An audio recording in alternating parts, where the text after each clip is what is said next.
listeners, and welcome to Tim Portalers, a show that's really just an excuse to try out all the different games and systems and hopefully do so in a somewhat coherent narrative. I am Seth. I am writer and game master person, and I have with me players because that's kind of important. On my left I have... my name is David, and I like role-playing games and chocolate. He has both here tonight. And then... I'm Rachel, and I don't have a great thing like that prepared. Thanks, David. And then we have... And I'm Kyle. I also like role-playing games and chocolate, not the copy David. I also like video games. Ooh, video games. There, I'm different. We cannot plug video games. We're doing... Anyway. Tabletop. We must keep it on brand, Kyle. This is a tabletop RPG podcast. Sorry. So, hopefully, as we dive in, things will become apparent, but the main thought behind all of this is that we are bouncing from system to system and doing so in hopefully somewhat interesting format that has a prime location and setting that will feed into the rest of the various places as we go along. We begin using the Fantasy Flight Genesis system. That is going to make up our prime locale. And 3, 2, 1, game face. Think of home. Whatever precise location your subconscious most closely associates with that sense of warmth and security you haven't felt since early childhood. Is it a shack, a chalet, a cave, a shoddily built apartment, sheets of corrugated metal lashed haphazardly together? Now imagine that this, your most comforting slice of existence, could be seamlessly merged with that of each other person ever to have lived in any reality, ever shifting to suit the needs of those within, without ever compromising one facet over another. If you can manage that, you might just begin to comprehend what it's like to step into the peculiar transdimensional pocket of space that makes up the house that never stays. That was one nation's name for it anyway, a people too alien to describe in adequate detail here, and one from the reality eons and endless voids separated from your own. Countless names since have tried to encapsulate the fleeting nature of this pocket reality that seemed to exist in all places at once, the door to its entry always moving. The nomad home, the sealess voyager, or even the fellowship pavilion. In recent millennia, however, it has come to be known as Yatamu Lodge, so named, for those limited to verbal communication at least, in an ancient tongue by way of attempting to distill all that the lodge stands for into a single word for ephemeral camaraderie and aid. The word was initially used to describe the short-lived feeling of relief one feels when their loved ones offer to help them achieve a personal goal, before the realization strikes that there is still much to be done that can only be completed alone. That's what the eventual residents of the lodge, each of them initially visitors from different realms, sought to build. A place where beings eager for a selfless purpose could welcome in anyone from across universes and answer their calls for aid. And for years likely well beyond your written history, that is exactly what they were. Transdimensional operatives quietly helping in the struggles of those bound to reality, while based in a lodge that was always precisely as large as it needed to be to accommodate its occupants. Then, abruptly, perhaps a decade ago, all of that came to an end, beginning a time known as the Quiet. Too long in the lodge, and any visitor will begin to shift and change with the very same energies that make up the lodge's reality. For reasons no one has ever quite understood, the way to the lodge can only ever be opened by visitors with great need in their hearts, and one day they simply stopped coming. With the last of the visitors quietly slipping back to their reality, the Yatamu Lodge was cut off, isolated from the expanding realms of reality. And, in turn, any lodgers on assignment were stranded in worlds that were not their own. Those who called for aid were usually happy to escort their lodger friends back home. But the door to Yatamu Lodge has not opened since.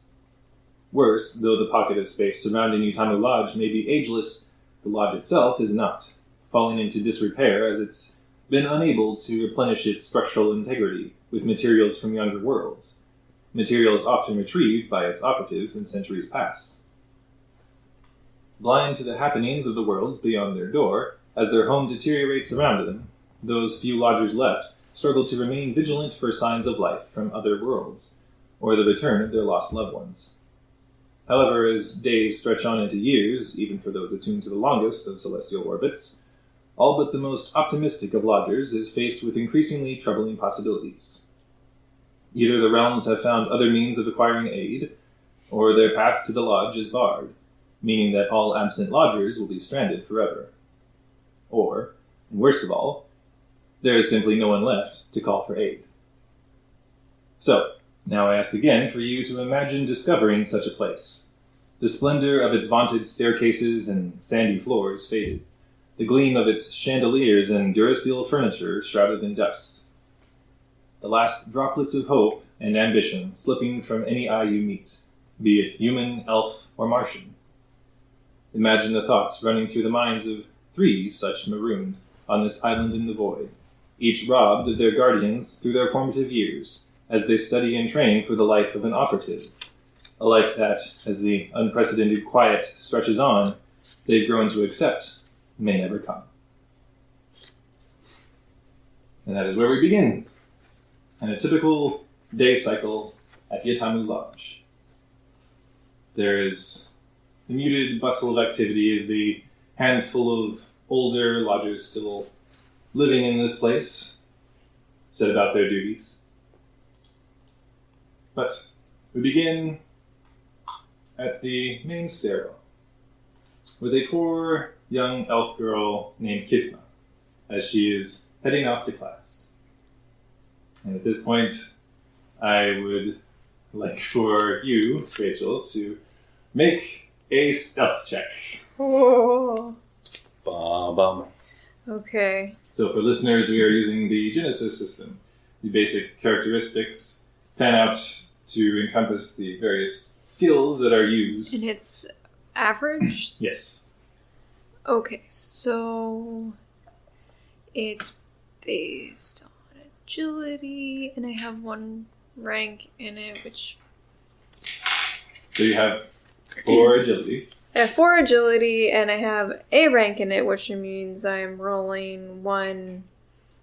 Shoot, what are the yellow dice called? Proficiency. 1 proficiency die, and 3 abilities. 3 abilities, and then I'm rolling 2 difficulty. difficulty die. Okay. The average difficulty in this game being 2 purple dice, or difficulty. Okay. Well, that's pretty good. 2 success and 2 threat. Okay.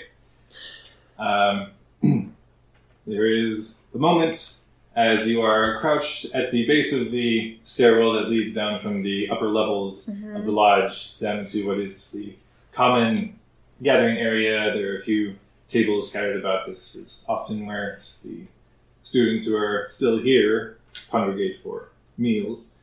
And off to the right of the stairwell, there's the main front desk, much like you would find at an actual lodge here on Earth, or a bed and breakfast or something. Behind it is a human man with somewhat grizzled face, some facial hair, and graying mid-length hair, kind of swept back. Mm-hmm. You know him to go by the name of Thenauticus. Thenauticus. Yes. Okay. And he glances up from his reading, where he's kind of tucked back in a nook away from the desk, as he... Is he running the front desk? Yes. Okay. This is his job. Okay. And glances up in your direction as he senses a stir of movement in the same instant that Kisma, our young elf girl, is descending the stairs and is... Well, how do you attempt to startle your sister? Well, I've been thinking about it all morning. Trying to, of course, one-up my last attempt that was fairly successful. So, I think it might just be a trip her up a little bit. Sweep the leg? Sweep the leg. Okay.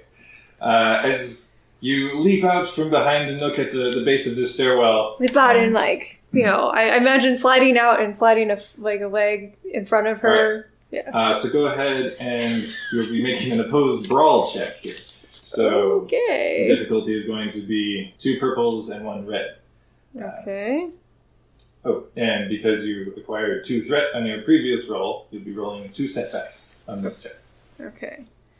And I'm rolling my brawl. Yes, because you're just trying to sweep the leg. Okay.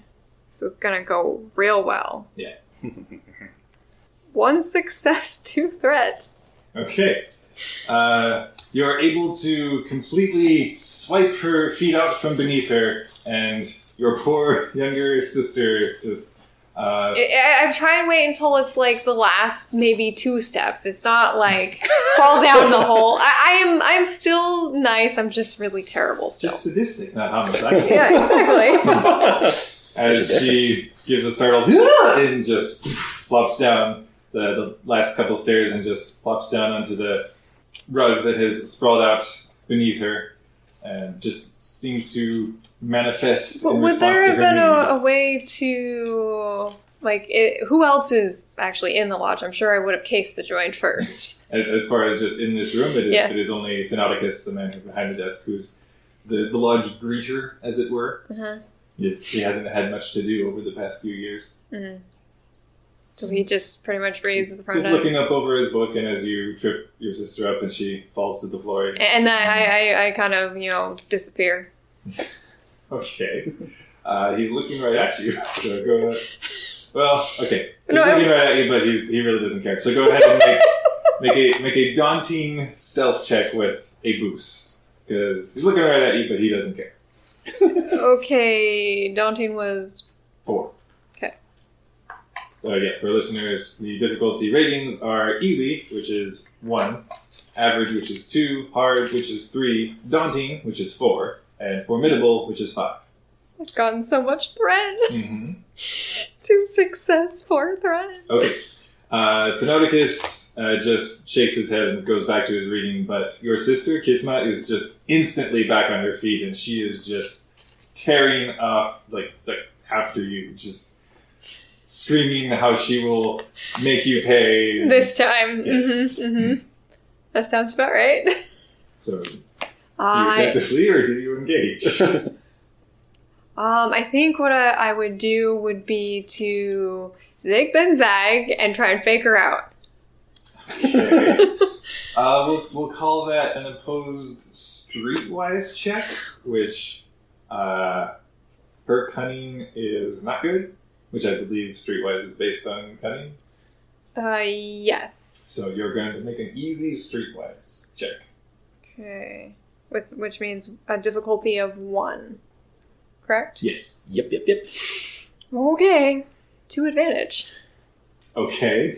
She doesn't catch you, but there's just this long, overextended sequence of just In one door, out another. bolting down corridors. It's the whole Scooby-Doo thing. Okay. And all the while screaming, "I am going to kill you, Sagine!" And this goes on for a while. No, you won't. Gotta catch me first. Tee hee hee. Just the best sister. Oh yeah. Okay, so while that is taking place, Memphis, Yes. you are. We catch up with you as you are hustling your younger siblings down to the lower levels where classes are set to begin soon, and they typically, for them, have taken a bit long and overslept perhaps a bit, and have not yet eaten, but you probably should be at class 5 minutes ago. Right. So as you're hustling them all down, your brother, Nusun Samuel McDonald, is attempting to try to step up a bit and help you herd the younger sisters, the triplets, Izzy, Mizzy, and Lizzie, together down the steps as they're playing and shoving at each other, and making their way down to where there's the smell of food coming from the main common area that didn't seem to faze the 2 elf girls that came running through before, and they came running through again. and they came running through again. Seeing this happen, just, face in hand, just, Yes. when will they ever learn? So beneath this, all of you. Yes, so much. Yeah. Families are supposed to stay together, not tear each other apart. It's shameful, really. Yes, shameful. Say all the triplets as they're heading down to the tables and climbing up. Well, if we're saying they're about 10 by now, they're probably not climbing up into the chairs, but Maybe climbing. they're big chairs, Yeah. who knows? Well, if you have to accommodate rather large species.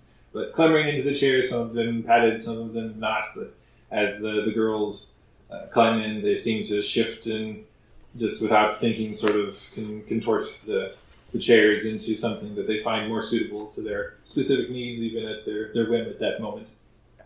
But more padding, higher back, what have you. And the table begins to be filled as chef, which anyone has only ever called the chef, made his way over and is slightly, is when you think of an animated cartoon chef, this is the guy.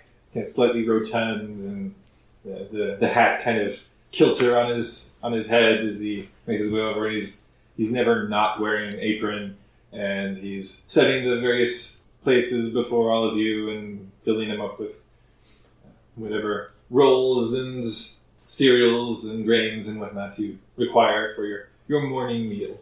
All of you are arrayed about the table now, and for all of their slacking off and actually getting here, the triplets are just voraciously digging into whatever they've got in front of them and manage to finish off whatever is before them more quickly than you and your brother do, and are swinging their legs about as they are impatiently waiting for you to finish so you can all go to class together because, as you say, families stay together. Right.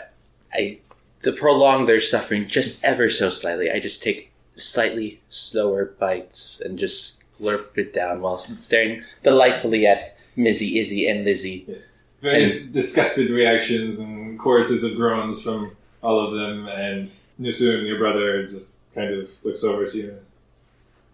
I'm all for making them squirm a bit, Memphis, but we should be going. No, you're right. Fun time is for later. Although it seems like our elf friends don't know that. Come along. As Sahim comes running past and still more cries, "Get back here!" Yes. Siblings. Oh, joy. Well, come along. Let's go to class. They all file behind you as you are making your way off, as we then pick up with Hideyoshi, as you are currently off seeing to the call of nature for your pet, if it is considered a pet, or is it? Well, so he's getting pretty old now. My parents gave him to me right before they set off on the last mission. 10 years old is really ridiculously old for an Irish wolfhound. Yeah. So it's mostly just like standing next to him as he kind of wanders out into the grass. Yes. And just hoping he doesn't fall over. Which any sort of natural environments where animals can be at home in the lodge is still inside, because outside the lodge is nothing. There is void. Is this like a courtyard, or is it like a greenhouse, like a solarium? Or It's pretty much just a very, very, very large internal. It's own biodome, essentially, Okay. branch of the lodge, Okay. where any creatures can have their own natural circle of life kind of lifestyle, and whenever your pet, whose name is Kalis. Kalis. My parents named after someone that they met in some universe somewhere. Yeah, who knows where that might come from. For any listeners who might be Star Trek fans. Anyway. But Kalis, who, Irish wolfhounds always look old, even when they're really not. Mm-hmm. So this really ancient Irish wolfhound at this point is slowly just creakily walking back to you at this point. Good boy. Through the grass. I'm getting a scratch in the head. And so it seems to look around for a bit, trying to decide where that's coming from, and looks up and just like clouded over eyes and and slowly walks past you back into the lodge proper with actual halls and rooms and off to the side and everything. And you too know that it is probably time to be headed to class as the day cycle has begun in earnest. Yes, I proceed at a brisk pace to whichever classroom I'm destined to be in. Kalis follows behind somewhat less briskly. I consider briefly telling him to go home and then realize he probably won't hear me or be able to find his way. So I just keep going. Okay. Everyone knows who he is. He'll be fine. There's the moments where he kind of bumps into the side of the hallway, has to course correct, but never actually knocks anything over or anything. He's going slowly enough that he's able to feel things out with what senses he has left. And as you get to the main stairwell, that's usually a pretty grandiose stairwell, depending on who's nearby at the time and contorting to the needs of whoever might be nearby. You get to the top of the stairwell and are just lightly trotting your way down, and you look back up and see Kalis up there, and he's just looking down these stairs, leaning down, getting a really good look at it. I turn around, I go back up the stairs, and I pick him up. And I'm going to carry him down the stairs. Okay. Yes, for whatever reason, the stairs were not actually shifting to suit his needs. Maybe he's just not really sure what those are even anymore. Oh. And you hoist him down the steps and deposit him back on the floor, and he shifts, skitters a little bit unsteadily before he finds himself back on solid carpet with actual traction. That's good. And happily trots after you still as you make your way towards the classroom wing, the school wing of the lodge, where as you arrive, the 22 in total, including all of you youngins that are remaining in the lodge, have presumably congregated if Sahin and Kisma have made some semblance of peace at this point. I mean, it depends on how long she insists on trying to kill me. Probably until there is some degree of satisfaction. Do we have separate classrooms we have to go to, or do we No. all assemble up together? There are few enough of you and few enough instructors that you are all in the same classroom. Dang it. Should have thought that through. I never do. She is younger than you, so if you wanted to just tell her to back up. I probably stop eventually in the whole group of people. Yeah. So she can't she'll be held accountable for. She still just kind of just gives you the half slap of just against the arm. Kind of I just grin back at her. glaring daggers at you still, and just hadn't even had breakfast yet. And goes and just slumps down. It's not my fault. You should get up earlier. Just the slow turn of just death glare as she makes her way over to the opposite side of the room, which is a rather large chamber that actually at the far end of it, behind the instructor, is just open air. You can see up to whatever greenhouse biodome area there is overhead and the floors above. And standing there before all of you is a very weathered, very, very rough-skinned, what appears to be older human woman. And you know that she goes by the name of Nuzang. She paces slowly back and forth as the final students all trickle in, and just shaking her head at the tardiness on display here as you all find your seats, which can vary from actual chairs to nice pillows just arrayed on the floor, or some people just like to sit down cross-legged on whatever hardwood is beneath them as the lodge continues to contort and shift to the needs of its occupants. Although, flop on some pillows. which, as all of you have begun to notice more in recent days, as these shifting eddies in reality are taking place, the lodge itself does seem to heave and groan almost with the effort. Standing before you is Instructor Nuzang, very taut, drawn back, white hair, fully white, as she regards all of you, but still stark vibrancy to the eyes that there's almost a soft glow to them that many of you are able to recognize as something decidedly lupine. Pointedly looks across all of you as you have found your spots arrayed about, and seems to swallow whatever remarks she might have on her tongue.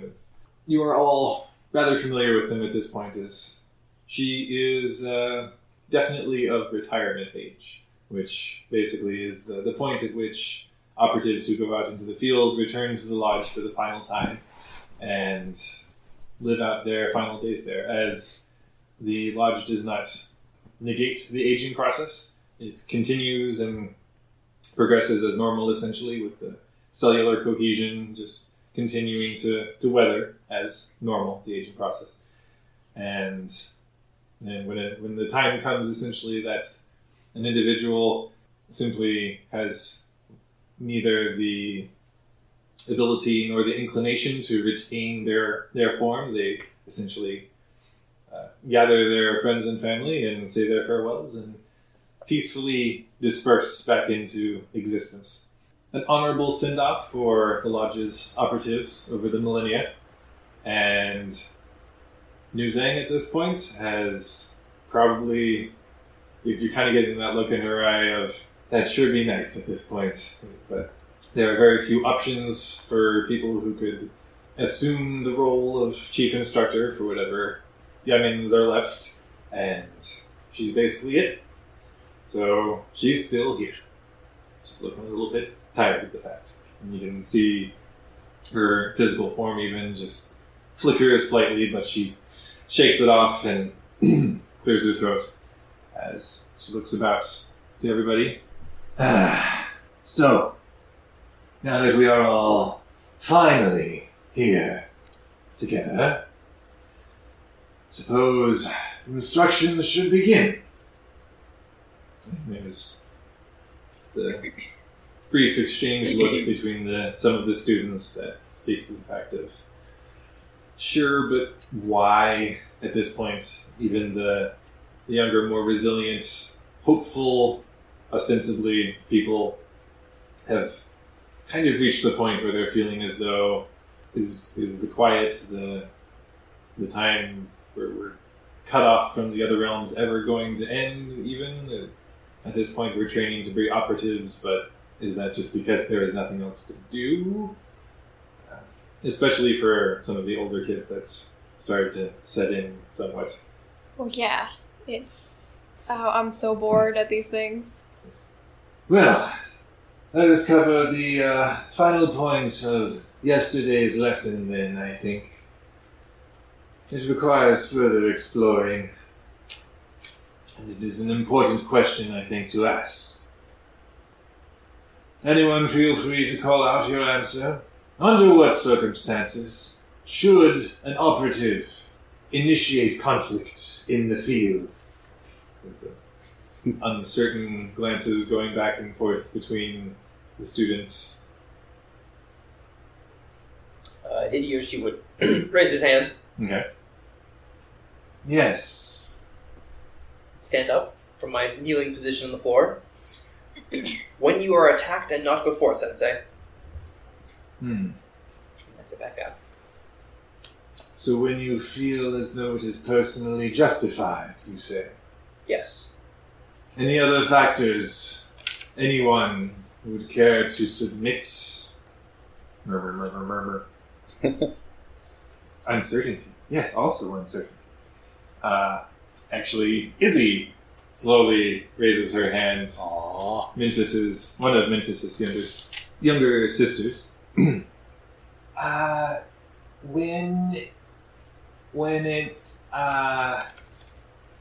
it doesn't endanger the lodge. Nuzang seems to ponder that for a moment. Yes. Yes, that is one aspect. Sahim, Yeah? do you have anything to add? Why would I? It sounds like people have answered it pretty well already. there's just the moments where you see just like the extra little flash in her eyes, and maybe just the faintest bristling of fur that just kind of ripples over her form. Just shrug it off, shrug it off. An operative can initiate conflict when it does not compromise the safety of the lodge, when all other options have been exhausted, and when inaction would yield a more objectionable results. Everybody frantically takes notes. Yeah. Maybe not Sahim, but... Nope. Even Kismet, though, your sister, has gotten more into the spirit of things and is... Yeah.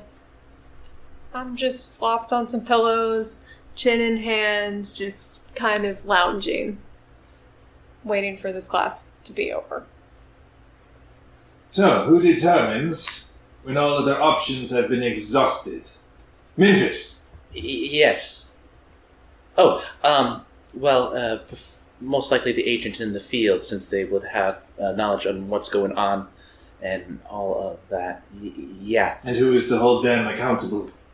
Aren't we going to go with other people, right? Aren't we going to go with others? Historically, yes, there have been teams of agents sent out to the various realms to answer the calls for aid we received. What if your fellow is not there? What if you are alone? Well, and I visually kind of shudder a little bit at the thought of being alone away from family and people. I guess then it would be back to just me, because the other people in the realm won't know that maybe that I'm from the lodge, so then it'll just be me making the decision. Yeah? She takes a step forward. And do you trust yourself? Your judgment? Yes, I do. Yeah. Why? Because you trained me.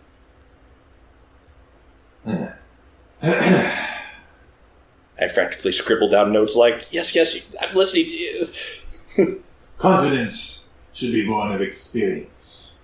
Personal experience. If any of you are confident in your own judgment entirely, with no field experience, well, I'd have hardly done my job.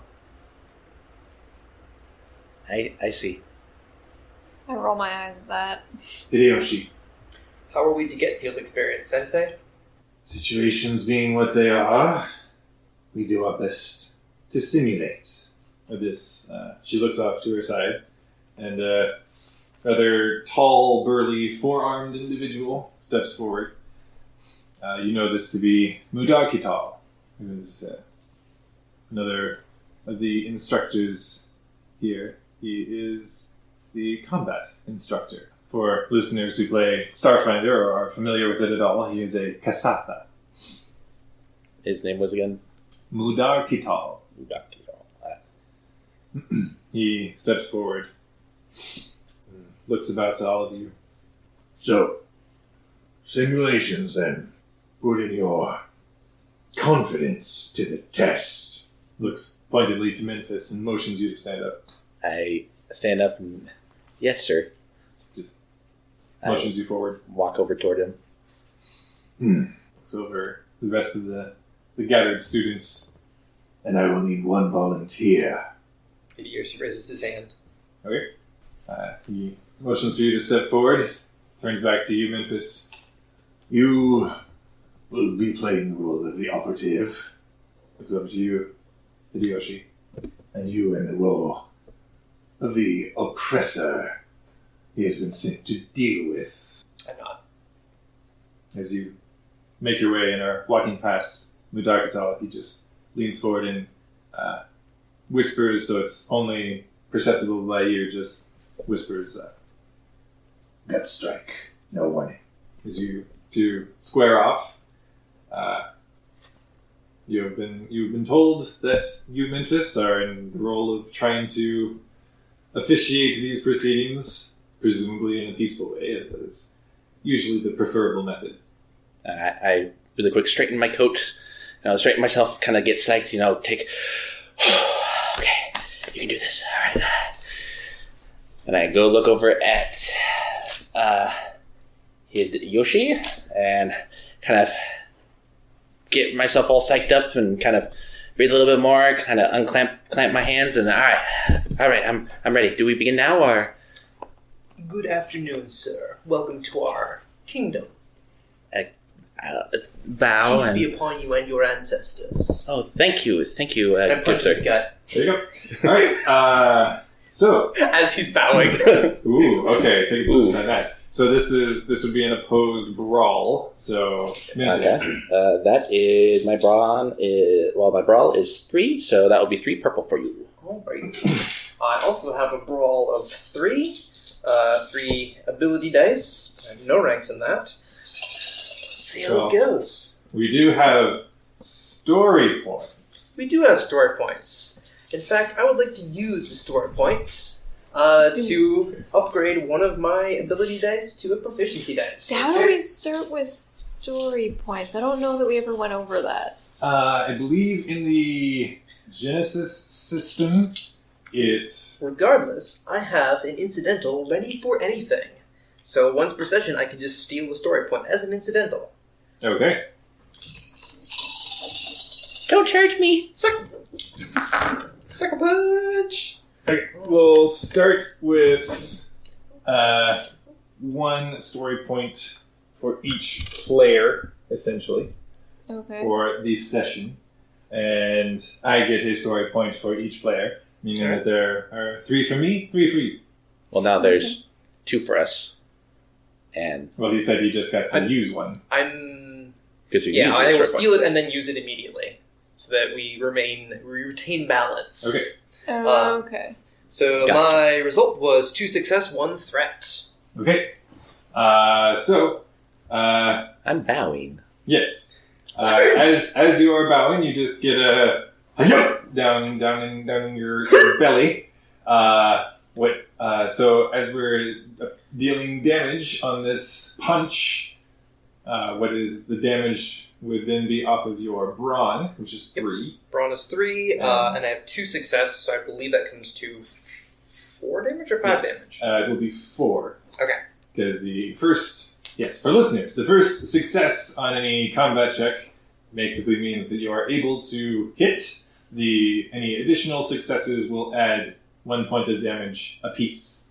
Therefore, 2 successes and a brawn of 3, we are looking at 4 damage, but some of that is presumably going to be negated by... My soak, which is 3, so I take 1 damage. You take 1 damage as you just get a slam uppercut into your abdomen. 1 physical damage, but emotional damage is far beyond that.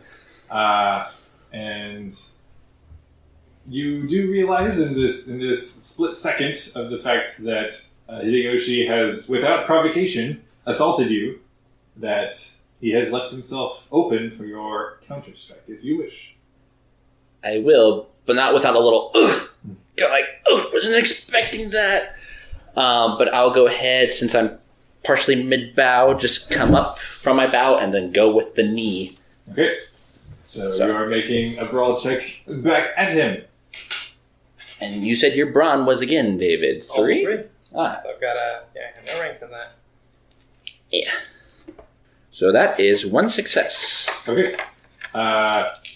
You land a hit, but whether through Hideyoshi's personal training or just the fact that he's able to shrug it off, it just impacts and does not seem to have any effect as any My damage. smile on my face quickly goes to, oh no. So, as we have essentially initiated combat, are either of you actually pressing this? You have technically fulfilled your instruction, and you have retaliated, so pressing the attack is up to both of you. Saheen is fight, fight, fight! Finally, some entertainment. The instructors seem to have given us a combat challenge, so I will proceed. I'm going to try and grab his knee and just lift it up and throw him back on his back. Ooh. All right. So just for flavor reasons, go ahead and take a boost on that. Sweet. As you're trying to just heave him off of his feet. I'm not going to be using any store points, so I'm only rolling 3 ability dice. So that gives me, lots of things canceled out, so I only have 1 advantage. Okay. You attempt to just go low and just grab him by the back of the knee and heave him off of his feet. But what you are left with is kind of that awkward dance where you've got him hooked under the knee, but he's just kind of... Hopping on 1 foot. Yeah. Like, also maybe probably at the same instant trying to knee you in the gut again. And so you're just kind of grappling there awkwardly together. All right. What do you attempt to do, Memphis? I'm going to take a quick glance over at the instructors just to see what their reactions are while I debate my options here. Nuzang is standing there, arms folded. The chief instructor just looking at both of you. Her wolfish eyes just inscrutable. She's just staring, just watching this dispassionately. Mudarkatal, the combat instructor, is standing there. 2 of his arms are folded. 2 of them are at his hips. As he's watching this, sort of leaning back and forth and trying to gauge both of your forms back and forth, and thus far he seems really disappointed. Okay. Out of curiosity, am I carrying my equipment with me? Come on! Yeah. Alright, I'm going to go take my cane that I've been holding and whap Alright, so Hideyoshi across the temple. That will be a melee check. However, as he has kind of got you awkwardly by the knee, you are going to take a setback. Alright. And you said that was a what check? It's a melee attack. Melee. The difficulty would just be average. Oh, it's average. That's right. No longer going against. So with a setback because you are awkwardly grappled. Right, yeah. 2 success and 1 triumph. Ooh. So for listeners, a triumph essentially means that you can spend that to drastically shift the tide in a certain way that you might wish. You can use it to score a critical hit, which hopefully you don't want to do, as your fellow student is your opponent in this instance. But with a triumph, how would you like to spend that? Well, I would like to, for Hideyoshi, or it's Hideyoshi. Hideyoshi, my apologies. To let go of my knee. And then I would like to, with my movement, take a step back. All right. So yeah, with the curved hook of your cane, you just grab onto his arm and yank it off, and you step back.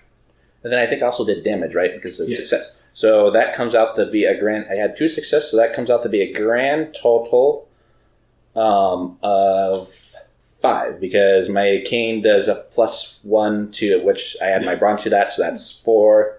And then 5. Yes. So the total of 5 damage as you whack with the cane as you pull apart and separate. And just so listeners can get the full effect of what's happening here, Sahina's kind of described her elven self, kind of darkish lavender skin, or lighter lavender skin. It's a little bit later, but drow-esque. Yeah. But if you would describe what you look like while doing all of this. Yeah, sure. So my 2 parents, my mother was a fey creature, and then my dad had vampiric qualities. So I stand at 6'3". I'm a slender individual with black hair, kind of, parted nice, kind of look dapper. And then have bright green eyes that have a little slit, so they look kind of like cats-like. And then I have vampire teeth, so little sharpened scissors, and then pale skin. So, yeah. So yes, you have the very Christopher Lee, kind of gentlemanly vampire. I will strike you with my cane, sir. And then while I take a step back, I'm going to go hold my cane out in front of me and then pull out the sword inside and then hold it out. Ooh. And Hideyoshi, as you have been struck by the cane and pulled back, if you would describe his opponent in this endeavor. So I am, my mother was a kitsune from Mythic Japan. Mm-hmm. So my dad was a human from the land of Shanshin from Wheel of Time. Mm-hmm. So I look mostly human, but kind of like slightly pointy features and maybe a little bit more furriness about the noggin than you would have expected from a normal human being. Some scruff about the ears. Yeah, big sideburns for a 19-year-old. Sure. And yes. blackish hair that kind of fades into a light brown towards the bottom. Cool. Your opponent at this point, the pale, gaunt form of Minfist, has drawn out his cane sword. I'm just going to say, en garde. Okay. Well, in that case, I'm going to bust out my Iaido and draw my katana in one swift, smooth move and do an attack in the same motion. Okay. Which is not a special ability, it's just flavor text. I'm okay with that. As both of you are circling in the combat at this point and exchanging blows, you do note that combat instructor Budarkatal is standing there. He hasn't moved, but there's just one eyebrow raised at this point as blades have been drawn. I think what I would like to do is strike with the back of the blade so I'm not doing lethal damage. Okay. Because this is a classroom. Right. I do have If you now. hadn't drawn your sword, I would have just left it in the sheath and done that, but... I mean, The shouts of fight are fading at this point. So he's just like, oh, we got real. Yeah. So this is... I do have a defense now of 1. Okay.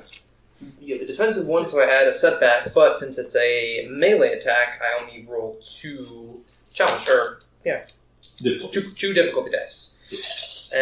I have the same brawn, 3, but I've got 2 ranks in melee, so I'm rolling 2 proficiency and 1 ability. Yes, you are. I have a question. Yes. While this is happening, what time? It's just after breakfast? Yes.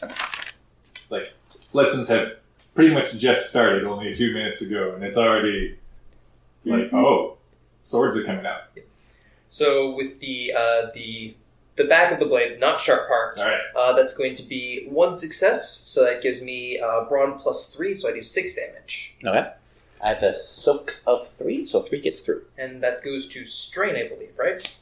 Yes, if you are not intending to inflict any sort of severe damage, then yes, it will be. And just to clarify, I'm Strain. guessing probably all of our damage that we're doing with all the punching too was also to strain, right? Yes. If you are not intending to actually harm the other individual, you can inflict strain instead. Which, for listeners in Genesis system, there is a wound threshold, which is actual physical damage, and a strain threshold, which is more the wear and tear of traveling and or jostling, or in this case, a rather severe bruising about the knuckles or what have you.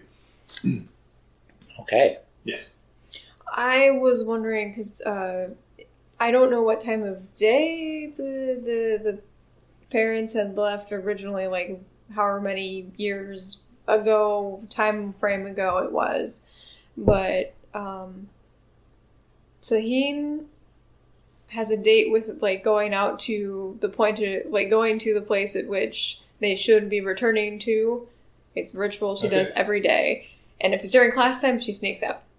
That would be about now, because I was wondering. Agents sort of tried to set out into the different realms on their assignments, having been fully rested and hopefully well fed, and then they would have set out.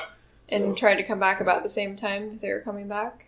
And come back when the job is done. But. Well, yeah. But I think, her parents went off on something that shouldn't have kept them long, so she keeps... How much do you know about their Not a whole lot. She thought she knew more than she ended up actually knowing. But she's gonna probably... You are attempting to slink away from while this class. Shenanigans is going on. Chief Instructor Nuzang has a rather formidable sense of perception. So you will be made. Well, I guess technically she has a daunting sense of perception. Oh. So you are making a daunting stealth check. However, she has 2 ranks in perception, so 2 of those difficulty are upgraded to challenge dice. Which, for listeners, is the challenge die is the worsened version of a difficulty die, in much the same way proficiency is the better version of an ability die. Would she get any benefits from the whole class paying attention to the pointy blades? Rather Because it'd be about the point at which she starts, things just got real. Rather sizable distraction going on, so go ahead and take 2 boosts on that. Okay. You're welcome. Oh boy, that's not good. 1 advantage, 1 despair, and 1 failure. Oh. So for listeners, a despair is the opposite of a triumph, where something very negative happens.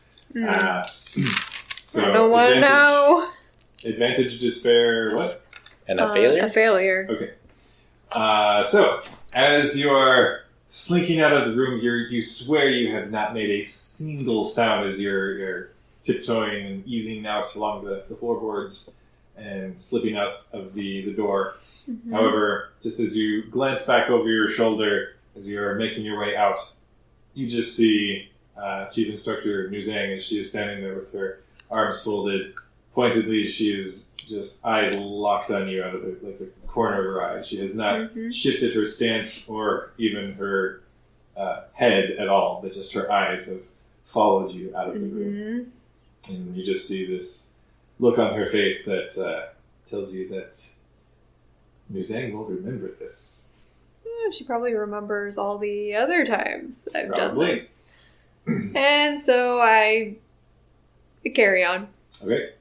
As you're continuing to sneak your way out of the room, I believe Hideyoshi had made his attack. Was Memphis continuing the match? I'll go ahead, take another quick little glance because I'm a little out of my element at the moment, knowing that I'm not quite the physical type. Take a quick glance over at the instructors again, just to kind of try to read where this is supposed to go. The combat instructor, Mudargatal, at this point has slowly just begun to circle the combat at this point. And he's not stepping in to break it up, or he hasn't said anything. He's just scowling as he's scrutinizing the movements. Okay. And just to clarify this whole thing, the whole task that was presented before us was to go do a tactical exercise? Yeah. Okay. So I'm going to go ahead and, since I believe you're right up on me, I'm going to go ahead, take another step back, and then I don't know how this would work necessarily in game terms, but kind of do a fake with the sword, but then go take my cane that I'm holding, the actual cane part that I'm holding in my one hand, swing it around in Hideyoshi, I'm sorry, I keep on messing up your name, his direction, but since I'm a druid, use my primal magic to go do like a giant wind gust to kind of knock him off his feet. Interesting. Okay. So kind of go with a fake and then just use my staff part of my cane to kind of use it as like a staff to kind of do like a wind gust. As a wand? Right, yeah, a wand, probably more than a wizard's staff. So yeah, for the flavor of the fake out, go ahead and take a boost on your roll to attempt to hurl him from his feet, this gentleman, with your gust of wind. Can I try and see through his deception? Or Or would it just be like a distraction and just noticing it is enough to give him the boost? Because that's the real check that he's making. yeah, because essentially he's for the flavor of it, he's essentially using his maneuver to aim, but Gotcha. for the feint of it, it's like, ooh, yeah, that's cool flavor. And this is just, I'm sorry, this is just an average check then, or what's the difficulty? Unless you have defense, Mr. Hideyoshi. I have defense 1 for Okay, melee, so, well, but I don't know if that applies against I don't know if this will work as Oh, that's a good question. Yeah. Dear So GM, how does this work with I'm going to magic? say yes, I'm going to say this counts as a melee strike because you are using your cane to actually Kind of initiate swing, the thing. yes. All right, so you have 1 defense then, Hideyoshi? Yes. That comes out to be 2 success and 4 advantage. Ooh. So your spell lands, and if you would like to use your advantage to hurl him off of his feet. Yeah. Okay. So what is there damage to this spell? Which spell is this? I don't know exactly how this works for magic-y things, but it just says primal cunning for magic skills, and I think if I remember from my perusing of the Genesis book, you can kind of pick the do stuff, and then it takes certain effects depending on how you initiate it or how you did it, so it's kind of more up to the GM. Yeah, so we'll how say it does. for this, because you're especially trying to use the gust of wind to throw him off of his feet, then so using the advantage to do that, and what characteristic does the spell use? Cunning. So then you would add damage based on your cunning. So that was 2 success, so my cunning's 3, so 4. Okay. And is he on the ground now? Yes. I'm going to go... Oh, I'm sorry. You're going to say... Using your significant advantage that you rolled to knock him off of his feet. Okay. I'm going to go ahead then and use my... I'm going to go take... I forget the exact terminology for it, but go take 2 strain in order to do another maneuver. Yes. And then I'm just going to move up, so I'm standing right above Yoshi, and this kind of have my... I don't know what to call it, The cane sword. the cane part. Oh, just the cane? Yeah, not pointing the sword directly at him, but holding the cane out, like, do you yield? Or trying to kind of take a... do you yield? Make a cool check. All right. Just to pull this off with any sort of flair. Gotcha. Just average? Yeah. Okay. Which I believe cool is based on presence. Yes, it How was is. your presence? My presence Mr. is Vampire? 3, Oh, really? unless you Oh, do the whole difficulty up by 2. I would not, because anybody here is very familiar with your weird vampiric form. Appearance. So that is 2 success, 1 advantage. Okay. Your voice shakes slightly, but you managed to get out some sort of cool line. You don't even remember exactly what you said. Do you feel lucky? Well, do you, punk? But yes. Yield, please.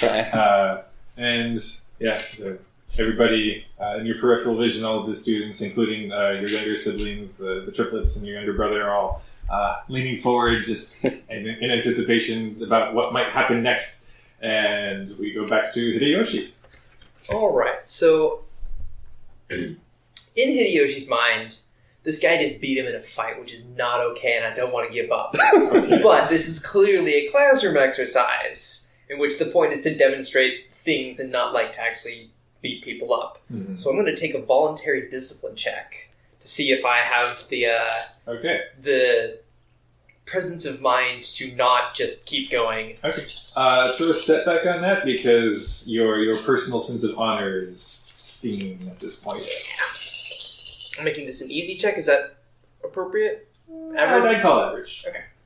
So the end result there is 1 success, 1 triumph. Okay. Wow. Not only do you manage to keep your cool, but in this moment, you are fairly certain that you have adequately performed your end of the exercise.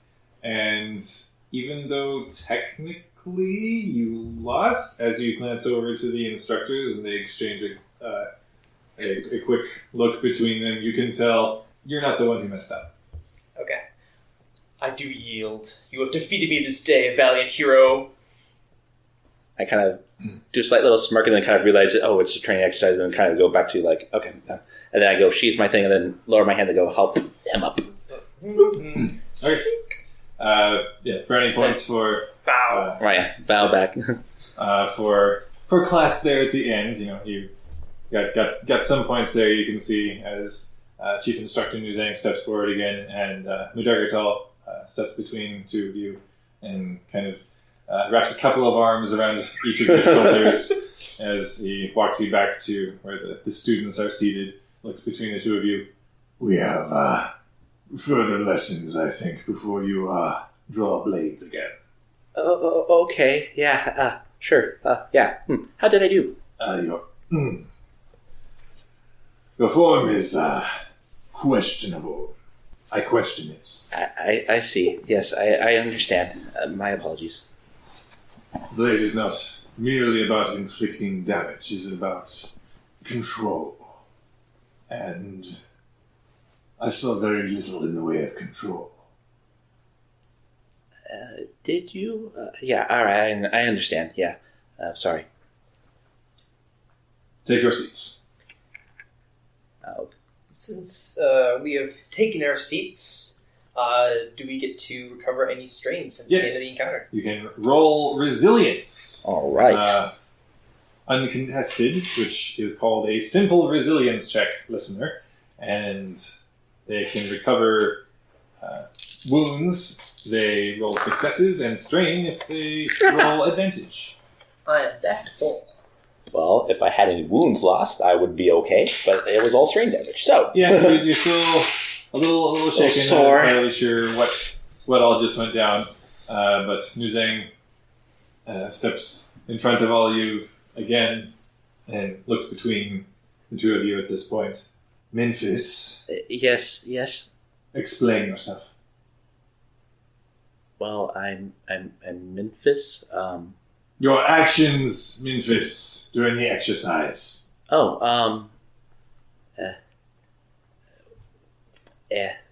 I thought it was going to be more of a talking exercise instead of being physically violent.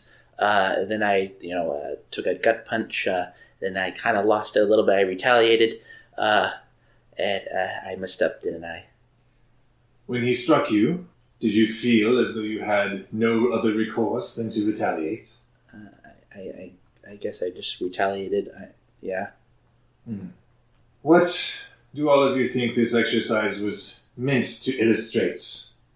Hideyoshi. I think about it for a few moments, and even though the people we encounter may not always have peaceful intentions, we cannot trust that they're not going to attack us. We should be defensive, and when they do attack us, attempt to make peace anyway.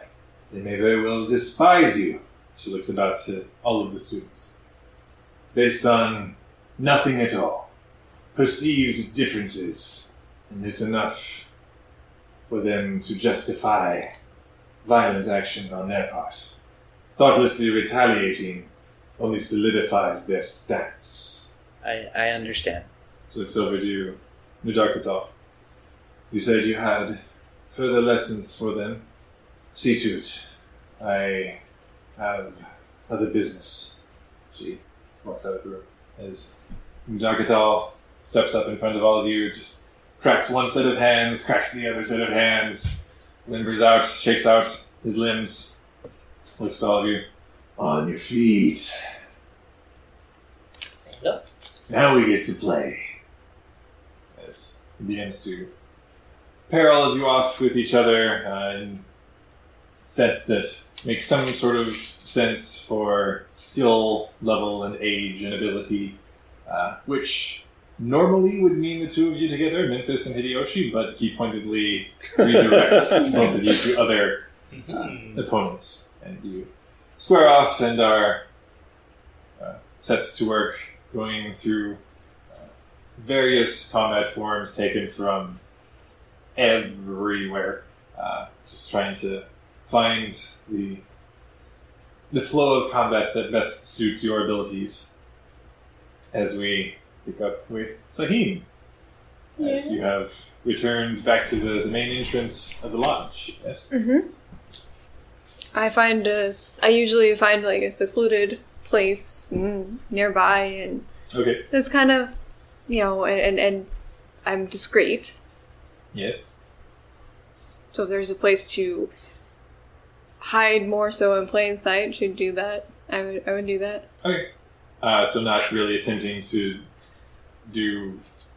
You just trying to stay quiet and unobtrusive, not necessarily stealthy. Yeah, it's like, if the need arises, I'll be stealthy. But Okay. but yeah, just kind of in her own way. She doesn't meditate, but it's kind of, I guess, her like it's my version of meditating. Okay. Just take a seat by the main entrance.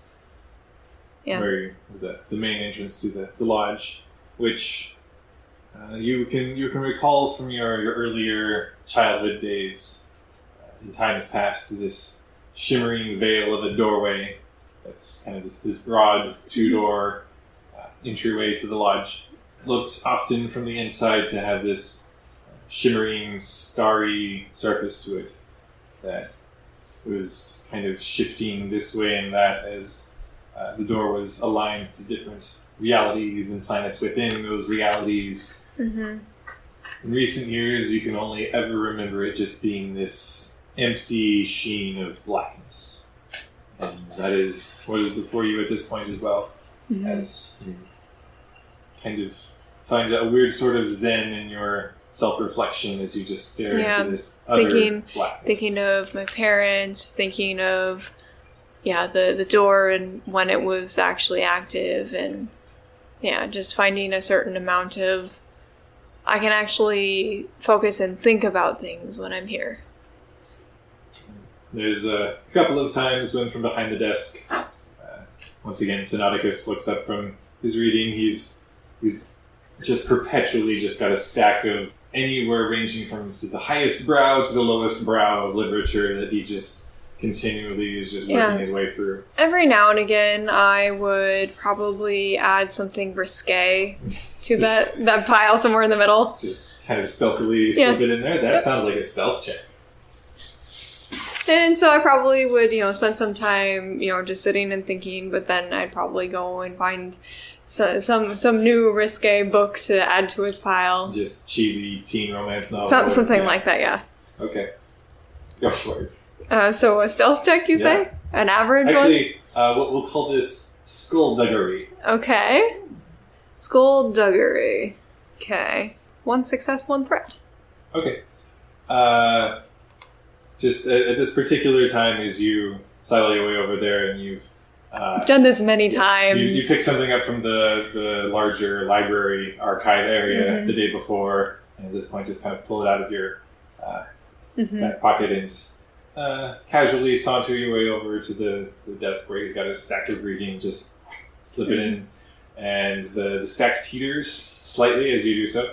And then I'd be like, "Hey, so what you reading today?" As he looks over to the stack as it shifts. I'm trying to keep his attention away from that. Okay. Well, go ahead and make a charm. Thenodicus? Yeah. Okay.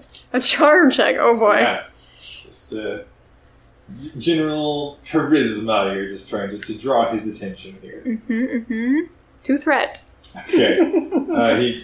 You see his eyes pointedly look over to the stack of books and then just slowly back over to you as he sets his book down, puts his bookmark and just look at what it is, since he hasn't said anything. What's he reading? Leather-bound cover that doesn't have any title embossed in it or anything. It looks real interesting.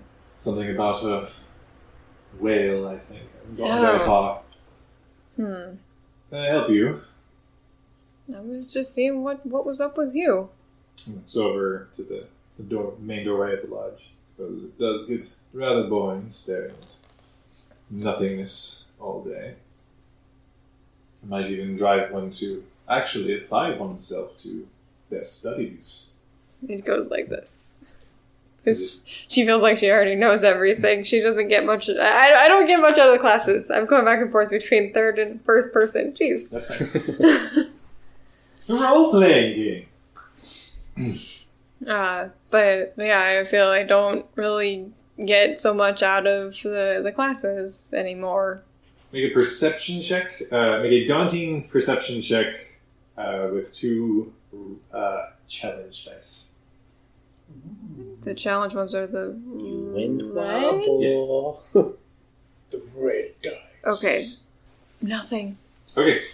As you say that, his eyes just very fractionally shift past you, and you just hear from behind.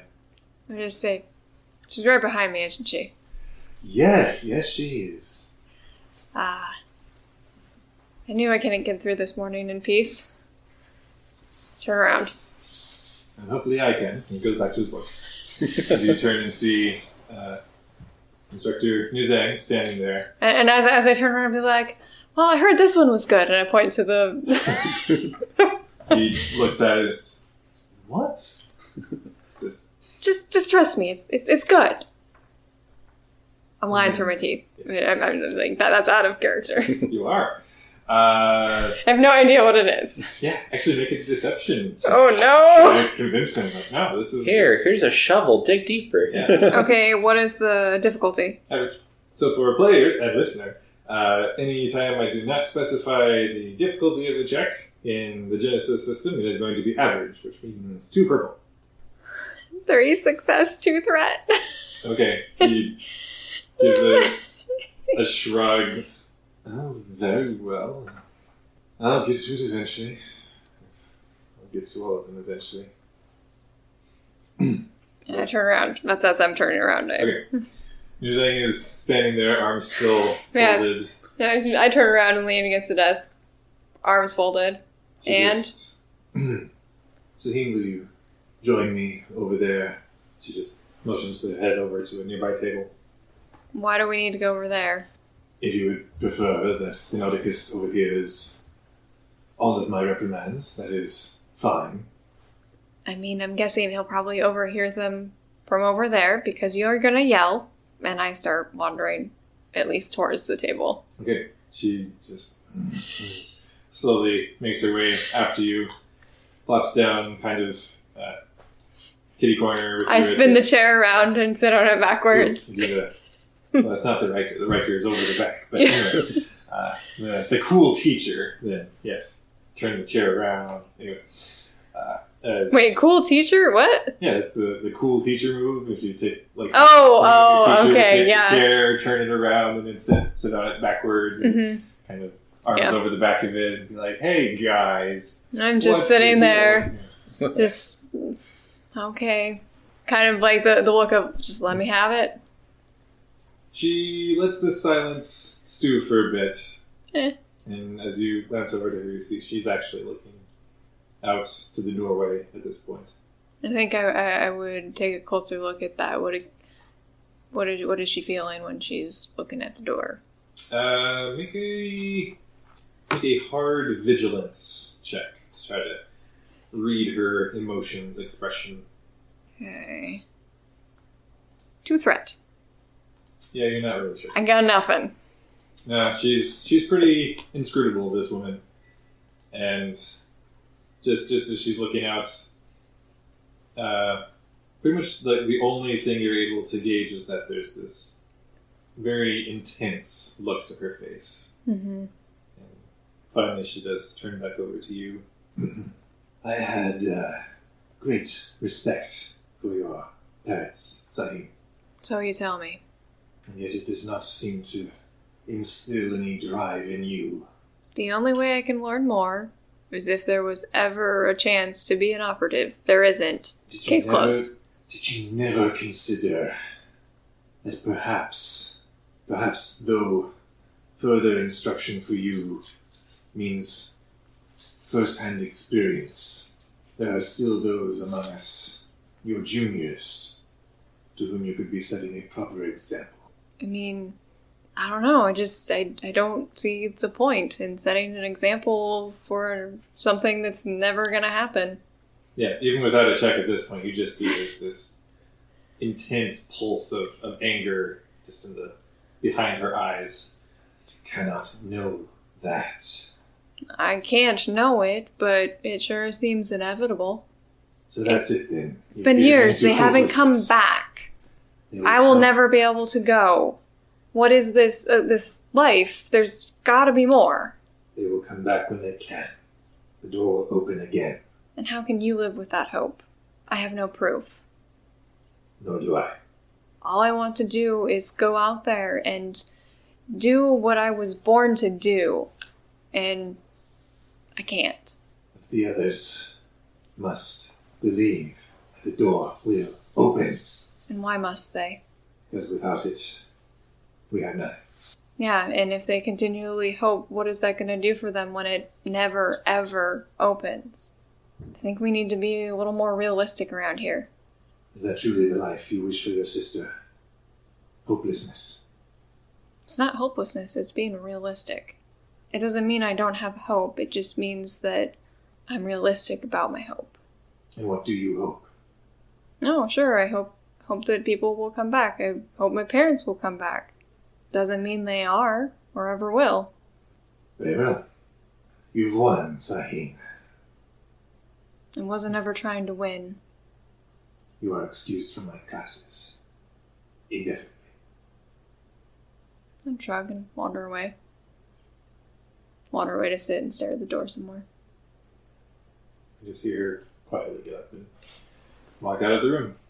You got expelled. Well, Very I didn't much. really attend anyway, so... Mhm. And if she had stayed, she probably would have noticed the bit of hurt. You do actually at one point just feel somebody's eyes staring at you, and you glance back over to the Nauticus behind the desk and just looking up from behind his book. At this point, I would shift to a position where he couldn't easily see me after that. okay. I'm kind of in a little bit of hiding mode.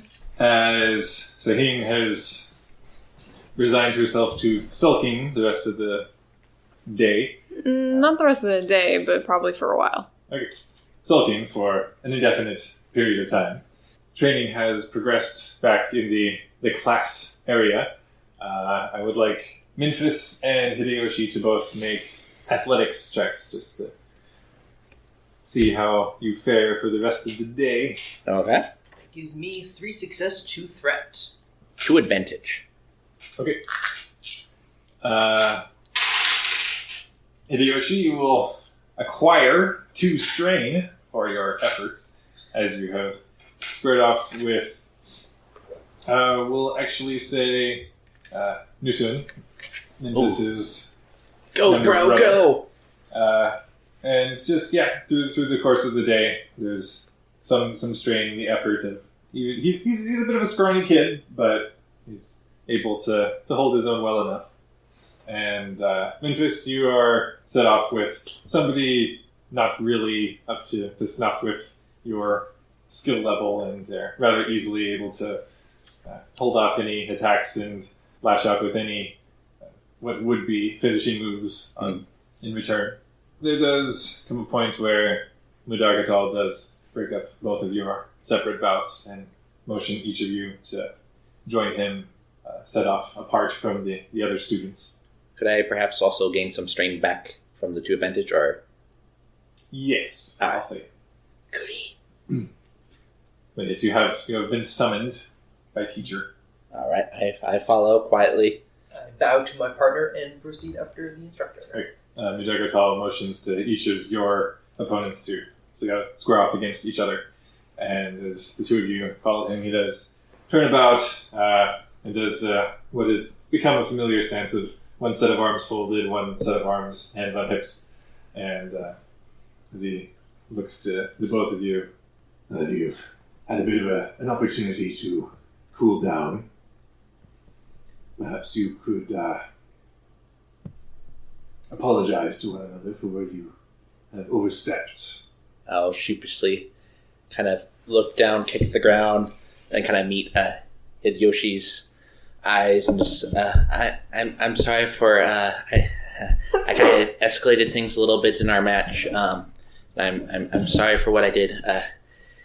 Sometimes I'm sorry. Your apology is accepted. I also ask for your forgiveness for responding in kind rather than trying to de-escalate the situation. Well, thank you. I think it was a little bit more on my end, but thank you very much. Bow. And I'll bow as well.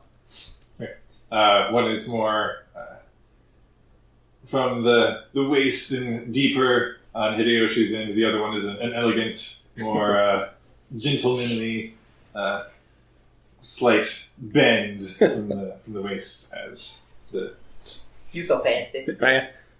I'm so prim and proper. Tea time.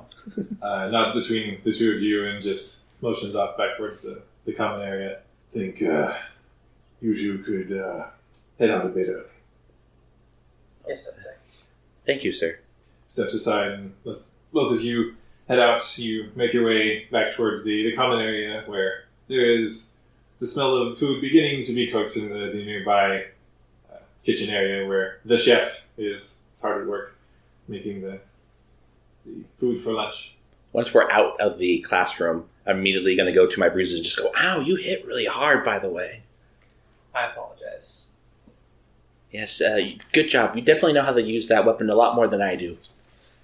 I have trained many hours to obtain this level of skill. It shows. I point to one of my bruises. It does show. And ooh, wow. Then I make my way sheepishly. As your exchange continues, as you do a sort of walk and talk towards the common area, there's kind of the moment of, oh, that's probably why he let us out early, so we could further just communicate and try to bury the hatchet. As we get closer to the food area, I'm going to break off and escort Kalis back to our house and put some food in his bowl that he probably won't eat because he's old and he forgets to eat, and then come back and join. I guess I'll sit down with you in the cafeteria. Yeah. As you had left the classroom area, there was the kind of heave up to his feet, and then the clunk, clunk, clunk, clunk, clunk, clunk, clunk of the irregular footsteps of him following you down the halls. And this time, as he gets back up to the stairs, there's the moment of the stairs kind of shifting into more of a steady incline of the switchback, so he is able to slowly, My poor ancient dog. as he is able to make his way up to the upper levels. Both of you, as Sahin, you were saying, you were particularly trying to hide. No, because the front desk person, Denauticus, because he had probably overheard my exchange with... Quite possibly. Yeah, I would be at least trying to stay out of his eye shot, at least. So there's kind of a nook away from the main stairwell. But not trying to hide necessarily, because most everyone is in class at this point, so I've got free reign of the building now. Pretty much. But there's a table kind of stuck back there. But then, without perception checks, both of you are able to notice that, there's Sahin. Haven't seen her in a few hours. I'm sitting cross-legged, just staring at the door, just in a weird... I'll probably give you a little bit of stink eye. I don't know that I'd notice. Okay. You get it anyway. Okay. Just know that there's this. So much stink coming from that eye. But as you head up to the upper levels, Memphis, I'll just do a quick aside to and Yoshi, and just, did she get let out early too? She skips. Really? It's not good enough for her or something? I would not venture to try and understand. Teenage girls, I see. Is she a teenager? How old is she? I honestly don't know. Time's kind of weird here. How old are any of you? I don't even know how... Speaking of which, how old are you? I think I'm just a little bit older than you, but I wasn't around to remember that, so I'm not sure. Yes. Time here in the lodge is... There aren't really the passages of seasons. There's a bit of an ebb and flow in the biodome area. But beyond that, there's the established day and night cycle for any occupants here. And beyond that, is how that really translates to actual celestial years from your home planets or whatnot. Yeah. Gotcha. 6,327 Do I days. hear this conversation as they wander through, or are they pretty far gone by the time they... I mean, make a hard perception check. Okay. I'm not particularly attempting to hide my displeasure that she thinks she's better than us. Hard. That Okay. she has no discipline and is skipper, truant. No respect. And join our losers club. We were personally excused. No, Retro. I am way too, in a Zen moment, apparently, because 1 advantage and 2 failure. Yeah. You just have the little, hello, darkness, my old friend. Yeah, it's very much that. And it's like that every day. I mean, she is kind of emo, so maybe we should just let her be. Yeah. Let her be. Right, yeah. But Girls do are I weird. smell food? You're beginning to get the wafts of... I think at that point, I'd wait a few more minutes and probably head towards the food area. Okay. common area. Yeah, you're pretty much adjacent to that at this point, Yeah. so you could just trot over, find a place to sit. Yeah. I find a corner to watch people watch. Okay. As So watch us. you headed upstairs to let your dog... So that basically means you're going to leave me alone in the cafeteria, which means she's going to come and just see me sitting all by myself. Yeah. And people watching me, and that's going to be awkward. So you can decide as you walk in, I guess, Memphis, if you want to just sit way across on the other side and just... Oh, did she beat me to it? Or would I have entered first? Basically, the common area Uh-huh. where she already was is Oh, is dating her. basically where people gather to eat Ah. and I'll probably go, since I have 4 younger siblings. Yes. We do have probably a table that we typically kind of take hold of. You got your family. We got table? our area, so whether or not that's close to where she's at, but that's probably where I would head to, since I know my younger siblings will eventually catch up to me. Okay, well, since nobody specified where they're sitting, we'll roll. I just happen to have a chance thing. All right. You are 2 tables away from her. I kind of just put down my food, whatever it might be, just kind of like, kind of awkwardly look over and just kind of... Oh, it hasn't been... All right, so I'll just sit down, kind of try quietly to lift up the chair, but it probably still, since I'm so awkward, just... Yeah, just kind of like, grimace, look over, then kind of... Grimace, look over, and then just kind of like... kind of just, even though I'm not all the way up to the table if yet, you look just closely, stop. you see it. As you nudge into the table. Right, yeah. Eventually, even though I'm not close enough, I just kind of give up because it's too quiet. Yeah. So I just kind of sit there. I'm just kind of half staring your way, raised eyebrow, Just lean forward on the table. Right. Like, this is rolling fine. my eyes. So, lovely weather we're having. Yeah. There is not really weather here. Point made. How's your sister doing? She didn't seem to be doing that quite well earlier. This is kind of the awkward, somewhat raised voice back and forth because Right. you keep tables apart. Yeah. I mean, last I saw, she's alive? Well, that's nice. That's nice. Yeah, that's nice. Glad to see that you're still alive. She was wanting to kill you, apparently. Yeah, you're still alive. Yep. All right. Yep. Both of you, at some point, look over to Thanaticus, who's has actually lowered his book somewhat and is just looking between the two of you, just this look of, what? I think at a certain point, I'd get up and be like, Thanaticus, can I borrow a book, please? Well, he looks over to the right of him where there's the stack of finished books. Mm-hmm. I have completed these ones, although I hear this one. He points to the one you Well, pointed that out one's before. for you to No, this read. one is quite good, I hear. You might want to take a look. I'll look through the ones he has Okay. read. You go and just start slowly perusing that. But I'm going to take this opportunity while she's off doing her own thing, where it's like, oh, good, I can escape for a quick little sec. And I run over to the kitchen and ask the chef for some ice to go put over my bruises. okay, the chef looks up from where he's just you swear half of his job is just flipping things about and woks and skillets and everything. And as you're walking in, there's just so much flame going on, all the different burners, and there's like the smell of all the different spices and herbs and everything. And he has just wildly sprinkling all over the place. This guy doesn't have 4 arms, but you swear he does. Just has like arms all over the place doing everything all at once, and just flip, swish, swish, swish, sauces and everything. I like the image of half the foods in the air at any given point. Right, yeah, sure. Yes. Pretty much. Steer mercy. Yes. Want the ice? Okay, we don't do the ice. Want the ice? No, change approved. He has a Swedish accent. Oh, you want the ice? I can get you some ice. Yes, yeah. I'm never gonna get through these. Hideyoshi with was, straight yeah. faces. Yes, ice, please. Thank you. Ice. And he heads over to the nearby And ice things are, box. and food is still all. Right, I'm still flying through the air. He gives it another final swish and flip and whatnot as he makes his way over there and quickly flips out a bag of ice and tosses it in your direction and is already back to work.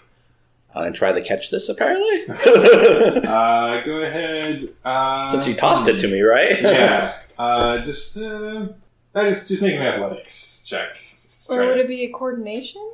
Yes, I like that. Go ahead and roll coordination. Coordination. How hard can it be to catch a bag of ice, folks? We'll find out. Despair! Apparently, nothing.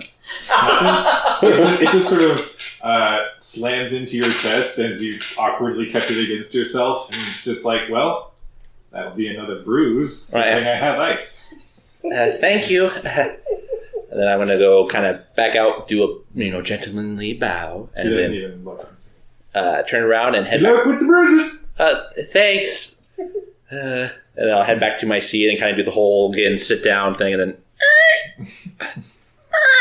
See, sit down and kind of just like ease over my ice thing, but try to hide it a little bit. So since I know, now I've got the character's name. Sahin is. She's got a book now. Well, Yeah, what book did I find, by the way? What all did I find? What type of book are you looking for? Probably I'm looking for something adventure-based because I don't get much of that here.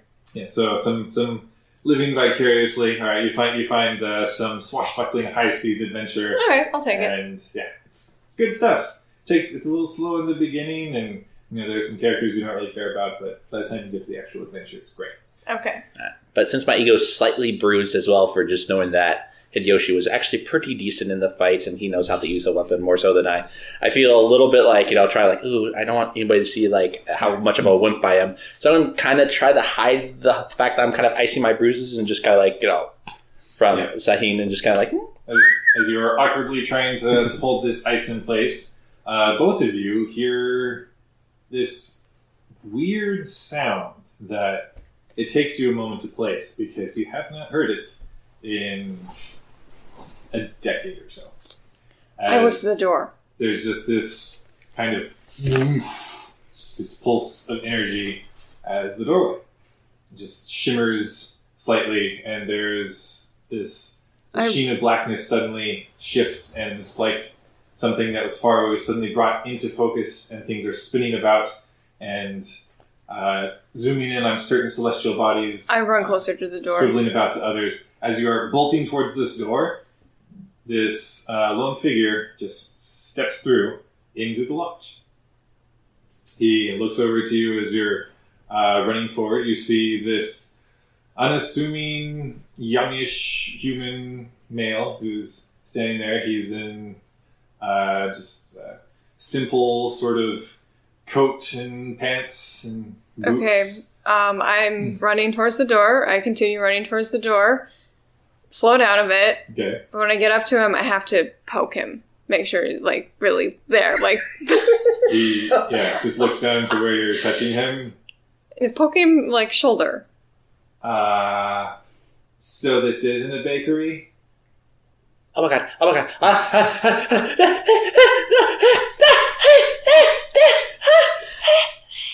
Do I hear the shrieking? You will say you're on your way back at this point. With or without Gillis. Thanauticus, what do we do? Thanauticus at this point, his book has fallen from his hands, and he is Thanauticus? slowly just Thanauticus? scrambling up to his feet as your voice is snapping him out of it, and he's... Snap out of it! He's standing up behind the desk and is looking to the newcomer and just says... Who are you? What are you doing here? Sabine. Welcome, visitor. Please. And he motions the young man over towards the desk, who at this point sort of sidles away from you, Sabine, from where you've been kind of poking him in the shoulder. Yeah, just poking, and then it becomes the... Okay. My jaw is on the floor right now. So, as he makes his way over to the desk, look, I don't mean to tell you how to run your business, sir, but the sign on the door did say this was a bakery. It's not a bakery. And, at this point, Thanauticus is trying to motion you to be quiet. He's like, hey, this is my job, be cool. He's like, welcome to... Unless he, actually tells her she needs to go away, she's not going anywhere. He's not telling you to leave, he's just saying, basically, it's my job. I'm the greeter. This is my job. I have not done this in a long time. Don't take this away from me, okay? Yeah. I have one job on this ship. It's stupid, but I'm going to do it. Yes. Okay? Welcome, young visitor, to Yatamu Lodge. I am Thanauticus. What is your name, young sir? Reggie. Reggie Harkins. So this is definitely not a bakery. And Thanauticus looks briefly to the two of you. No, sir. We could accommodate your pastry needs if you wish. Sure. Okay. Doesn't have to be now. I can wait a bit. And Thanaticus is looking between the two of you. Sir Hawkins, was it? Forgive me, but you don't seem incredibly surprised as to your surroundings. Nah, I think, oddly enough, I think I was kind of expecting this. How? But I wasn't really hungry. I just walked into the bakery, so... Then why do you walk into a bakery if you're not hungry? I think I was... Person!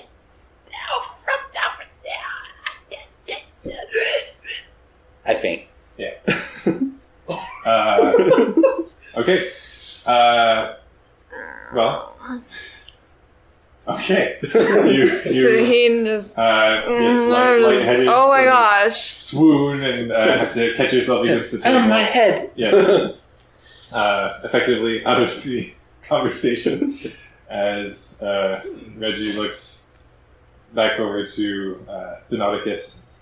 I'm not incredibly versed in works of, was it Mary Shelley? And Thanaticus shakes his head. No, sir. But yes, vampire. The vampires are real. Where are you from? Oh, from the American colonies, man. He's not like weirded out by how I look. No, you've noticed a couple of times his eyes have darted over. Because to I'm the two tall, ears. skinny, Yes. and purple skinned. Yeah, and you've got With white, stark white hair that fades into purple. and the pointed elf ears, and he's taking in all of this, and just kind of there's this look on his face of, huh. But he's not like freaking out, fainting, any of it. He's handling this a lot better than I was. What's wrong with you? Well, I think I just found what I was looking for is all. Okay. So we'll say at this point, Hideyoshi, you're making your way back downstairs and you hear rather animated conversation. And so he's saying, what's wrong with you? Yes. I guess I would walk in and I'd see the dude. I'm like, huh. And I'd see the portal. Oh. What? As It's kind of like, oh. And then just like, super casual, like it doesn't mean anything, just kind of wander over close to the desk. Sure, make a cool check. Ooh, yeah. We'll say with the setback, because this is not normal. Oh, that is 2 failure, 2 advantage. Okay. The bad news is you are not cool about this. The good news is no one seems to notice, because you make your way up and insert yourself into the conversation. There's the kind of, you know, like when you're at a social gathering and you just sort of hover into a conversation, Oh, yeah. and people slowly just sort of take in your existence. Is kind of what's happening here. The amorphous blob just kind of morphs in a different direction. Yes. Are you still standing? I was Memphis? sitting down Okay. at a chair. I don't know if I'm still sitting down or not. You're not lying on the floor. No, Memphis had kind of slumped over, and he's like his face is down against the table, and his eyes are still open, but there's just kind of the You okay? not handling this. Yeah, not even. Oh, yeah. Can't even, yo. But Thanaticus at this point is saying, Sir Hawkins, if you think you have found where you are meant to be, is there some sort of great need you have? And Reggie, the guy, just turns back to him and says, I mean, I'm going to be hungry eventually. So, is there no great personal plight or trouble befalling your people in your reality? Well, nah, I mean, we're getting railroads and things are coming together pretty well, I think. And I mean, I wasn't alive during the war, but I think we've made a lot of strides since then. And you know, the richer folks at least get to travel to the stars, and I bet that's neat. No, I think things are going pretty well in the Americas. No, across the pond. I think they've. Pond? Yeah, you don't look like you're from Earth. He kind of says it as a question. That depends on how you define it. Okay. The Atlantic Ocean. It is a large body of water that separates the Americas from the lands of Europe. And Yes, I remember learning about that in school. Oh. Snap. And yeah, we're making further expansions into the planets this side of the asteroid belt, and no, can't complain. So, where am I? And Thenodicus seems to grab a hold of himself and say, yes, of course. This is Yatembu Lodge, a sort of place between places, existing in all of them at once, simultaneously, and yet in a space of its own in existence. And, in times past, there would be doorways that would open to various realms, one of which presumably would have been your own, and people would come and go from this lodge, and our operatives would enact positive change on behalf of the people with great need from the various realms. And as he's talking, this little just ancient-looking halfling woman that's just mostly, it seems, made up of cybernetic parts at this point, comes just hobbling up to the bar and really giving away her presence by the fact that she's got her tools. She's, you guys know her as Cosetia. She's the halfling handy woman, like all-purpose repairs and everything kind of fall to her as she's making her way up, and all of her plungers and ladders and tools and whatnot are towering actually high above her head as she is dragging all of them up towards the desk at this point and plops them down. And she seems rather focused on some of her own thoughts or whatever she is doing at the moment, it seems, because just completely disregarding the presence of this stranger in your midst, she just plops all of her things down against the counter and says, "Well, Thenodicus, able to put everything back together on the third level in the East Wing. Pretty soon, though, we'll have to decide whether we want pipes or walls. Can't have both." And as she's looking about to everyone gathered here, she does a double take as she comes across the stranger, Reggie, and just looks up to him, and her mouth falls open, her cybernetic eye kind of twitches back and forth to focus on, makes sure she's seeing this correctly. Her cybernetic eye appears to work better than her fake one at this point.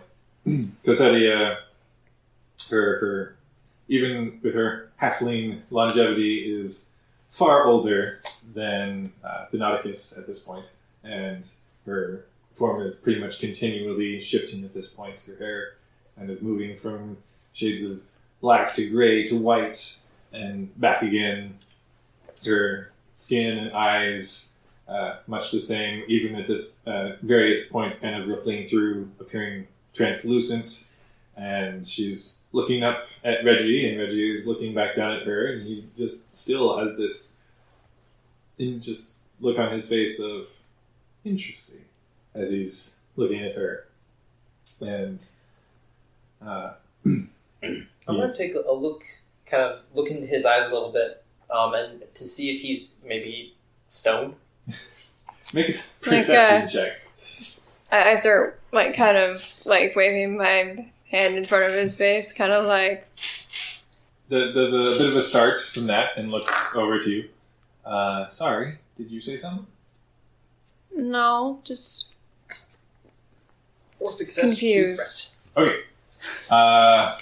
Hideyoshi, as you are looking, scrutinizing this man, Reggie Harkins, yes, up and down, just abruptly, as he turns back to Cosetia, the halfling woman, You see his ears actually broaden slightly as he looks to her, and you swear he shrinks a couple inches. And he's just looking at her, and you see she actually seems taken slightly aback at this as well, and she exchanged a look with Thenodicus, and Reggie's just looking back and forth between everybody and looks to Gosetia and just says, well, I'm actually pretty handy at fixing things if you need a hand with any of that. What is he wearing and what is he carrying? He is carrying nothing. He is wearing what looks to be simple garb, presumably from his time period, although given what just happened, you're not entirely sure. And yeah, just simple coat, pants, boots, belts, no hat. Did I notice the changes at all? Make a perception check. Classes are still in session right now, right? Yes. 2 advantage, 1 failure. Okay. Obviously something's going on, but you didn't specifically notice the actual physical changes. But from the brief look between Thenodicus and Gosetia, Something's going on. Just nods. Yes. I'd be grateful for your assistance, young sir. Oh, Reggie Harkins. And he just kind of helps her pick up her tools and equipment and walks after her, just slowing his pace Just, to match like, hers. Watching as he walks out of the room with her. Making their way up the stairs. Yeah. He actually just kind of offers her a hand to help her up the stairs, even as they... I wander a little further into watching. Follow them. I'm gonna say, I'll help you out too, and I'm just go with them. As both, as you're watching after them, and I would, if I see him going with them, I will tail them. okay, so as both of you are turning to leave, you actually hear behind you just kind of a quick snapping, and you turn to see Thenodicus, and he's pointing back to the doorway, which is beginning to flicker. Oh my. And he's motioning both of you forward. And somebody get that one up. He points over to Memphis. Quickly walk over to I Memphis. look to you. Wake up. Brace yourself, we got company. Do I need to make any checks, or do I just come wide awake now? Make a resilience. All right. Does he get a boost because I'm poking him in the face? Yes, he does. And I'll come over and start. Give him another boost. As you're being clapped around the ears. So, in mechanical terms, this is called an assist. Yes. Right. Listener. I am assisting. 1 success, 1 advantage. Okay. You come around and some actual. And it takes me a few seconds to realize he's come to. Since I have the Wave off your hands. since I have the talent jump up, which allows me once per round during my turn, I can stand up from a prone or seated position if it's incidental. Since I was slouched over the table, I immediately just snap to attention and just point directly at where I last saw Reggie and just I slowly put his hand out. Deep breathing. I know that you're kind of half undead, so you don't really need to breathe that much, but deep breathing. Apparently I was dreaming. There was no one there. No, there was someone there. There was someone there. Focus, all of you, focus! And Thenodicus is motioning you all back to the desk. I stand in some sort of attention type pose. Take my bag of ice with me and kind of cuddle it. Yeah. Look, I'm leaning against the desk. The doorway is already beginning to falter. I don't know how, but that visitor, Reggie, his physical form is already shifting to match the energies of this place. Huh? He will become a resident, a lodger, and the door will close again forever. Who's Reggie? Does that mean that we should either make him very uncomfortable, or we need someone to go through the door right now? Given his natural seeming attunement to this place, it's almost as though he had nothing anchoring him to his own reality. Slow down. But he wouldn't be here if there wasn't a great need. Presumably, that is always the way it has been. Who is Reggie? Reggie is the man who has just come through the door. The person. Focus. Sorry. That he's animatedly motioning to the door at this point. It has only been moments, and he's already becoming as much a part of this place as any of us. Have you ever seen it happen this fast? No. Well, we should probably do. Like, should we go? And she's we might like, never come kind of like, I got everything I need. And kind of like, moves towards the door. Like, If you go, you might never come back. But if you don't, none of us might ever leave. Go. Let's go. But go. I will Minkus, get behind you and shove you along if necessary. you have been trained for this. Yeah. Memphis, we're going to save the multiverse. I put my I mean, hands is that both what on the this desk. really is? Look at Thaddeus, right? Or then Why don't we just then shove him through? yeah. Then I'll Work take Then just Nauticus fine. straight in the eyes. It's like, let my siblings know where I went. Tell them I'll be back. And I'm shoving him as he's saying these things. I also grabbed him by the other side and just hustle. Tell them I love them and I miss them. Big wheels for me! Yeah, as Nauticus is walking you all towards the door and helping to push Memphis, he is also again.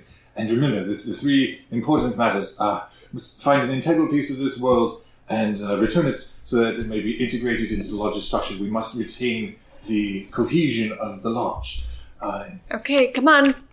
And What are the other two? Come on. find a way to end the quiet by allowing operatives to travel without the aid of visitors if necessary. How do we do that? I don't know. Okay, what's the third thing? Ultimately, we must find out what the cause of this quiet is. Why Okay. have there been no visitors? And I go. Okay. Sahin just jumps through. What do you guys do? I'm with her and I'm dragging Memphis with me. Okay, and you hear from behind you, And good luck! Tell Izzy I'm busy. And then I probably get sucked into the portal. as you all are thrust through this portal opening and just kind of feel this simultaneous sense of falling without any sort of feeling as though anything is rushing past you, and this weird weightlessness that slowly reverts to a normal feeling beneath your feet as some sort of differing form of reality overtakes you. Sahin. Mm-hmm. It's this sort of gurgling, muffled sound of just this swirling ocean of sounds around you for a moment. And it's like being underwater, or like somebody's trying to talk to you after you just had this loud noise in your ears. Just muffled. This is when I start to second guess my decision. I immediately regret this decision. No, it's not immediately. I start to question it. Okay. And Should I have thought about this more? Probably. just the sounds around you begin to rise and just merge and muffle together and just begin to drown over your senses, and you feel as though you're meant to be reaching up and holding your hands to your ears to try to block this out, and then ultimately this physical presence just snaps into your shoulder and kind of jostles you back a step as you realize, oh, there's solid ground. And then suddenly everything snaps into focus around you as you're looking about, and there is just a sea of people around you on tiered levels all about, different depths and layers of this strange structure around you. It reminds you briefly of the lodge, but then, no, this is different architecture and structure, and none of it is shifting or conforming to the individuals around it. And as you register the presence who just slammed into you and is pressing onwards, you briefly look and follow the individual, and you see this man in this very smart, crisp white officer's uniform, and as your eyes lock on him and this throng of people about you, he looks back to you and just this disapproving sneer on his face. He says, "Oi, watch where you're going, Phineas." He just turns and keeps on jogging onward. Okay. As you are able to take in your surroundings a bit more, you're seeing that metagaming-wise, just hundreds of people all about, dressed to the nines, in Victorian-era finery. Many of the women in their fancy frilly dresses, complete with parasols that are completely useless because you realize, hey, I'm indoors, that are sort of folded up and hung to the side, or you just used as accoutrement at this point. And you note around them are other sorts of individuals that are very human-like in appearance, but kind of an orangey, sometimes slightly faint greenish colored complexion, and they do indeed have ears that you suddenly realize are very much like your own, that are these strange fin-like protrusions. What was... I'm sorry to interrupt. What was the third thing? Xenophilus. Xenophilus. Okay. Is what He asked that you find something from this reality that could the third thing. enhance the life structure and just realize Okay. Quiet. find a way to end the quiet and find out what caused it. Yes, your mission, should you choose to accept it, Right. Which we do. is, yes, find a way to repair the lodge, at least somewhat, and find a way to end the quiet and find out what caused it. The threefold mission that you have now set out. And yes, the individuals who look much like you realize you do as you catch sight of your reflection in a nearby window, which is just probably, like, stars. surreptitiously was like, oh, okay. Yes, you feel that they are- feeling the... Yeah. what has been used as a derogatory term, thin ears, that seems to indicate that, yes, you are some sort of creature that has fish-like protrusions for ears.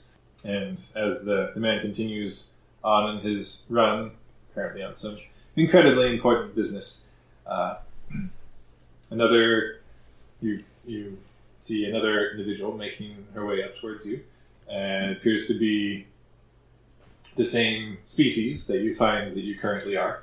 And you realize that, yes, on some subconscious level, as you were manifesting in this reality, you were able to reach out to the kinds of life about you, the kinds of sentient life you could draw from to emulate in your new form in this reality.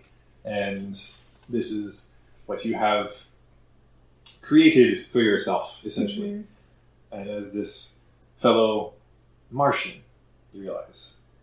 Okay, I realized that just innately? Yes. Okay. It's weird in a sense that you are having not memories exactly, but just knowledge slowly begin to trickle into your mind. Okay. These things are just almost racial memory for you. Okay. As you are slowly adjusting to your new form, your new limbs and physiology, and it's almost as though parts of it are just ingrained that this I am a Martian.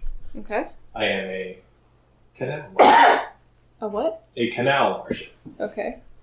And another canal Martian appears to be making her way up towards you, and she gives a commiserating smile and looks after the human man who just jostled you and run off and roll my eyes. insulted you. And smile and thanks. For Yes, well, the commander has important business to see to, I'm sure. She actually frowns for a moment and looks you up and down like she's trying to place you. Were you one of Prince Andropep's daughters? He has so many. I think for a minute. Does anything come to me?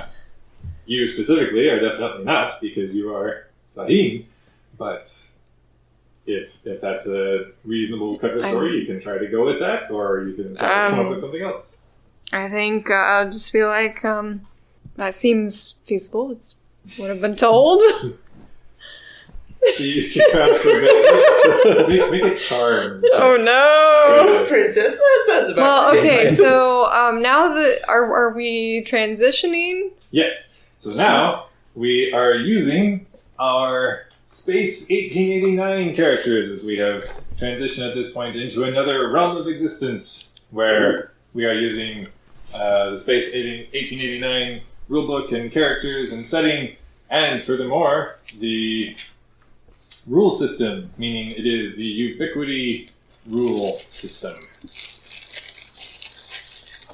Which basically means at this point, since we don't have the fancy Ubiquity dice, we're just going to roll any sort of dice that have equal number odds or evens. So that's any of your regular D4s, D6s, D8s, what have you.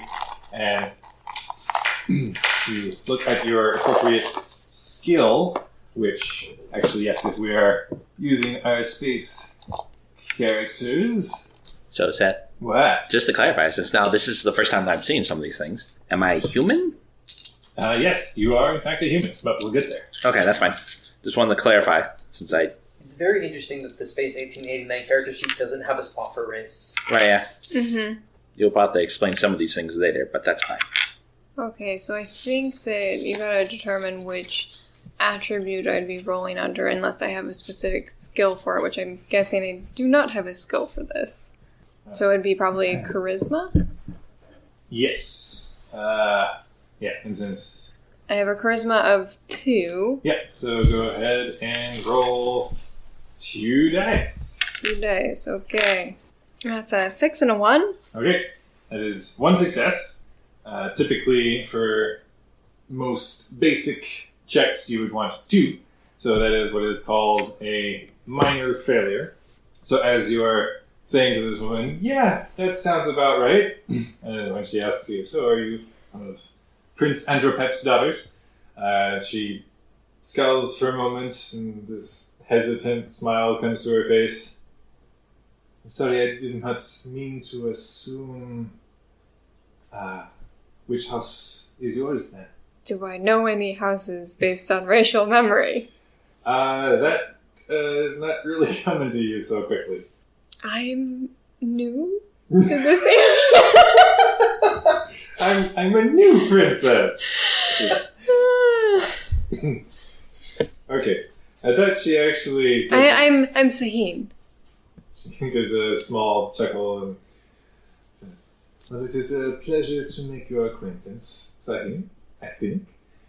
I've never met a new princess before. I am hearing that a lot, actually. I am Felica.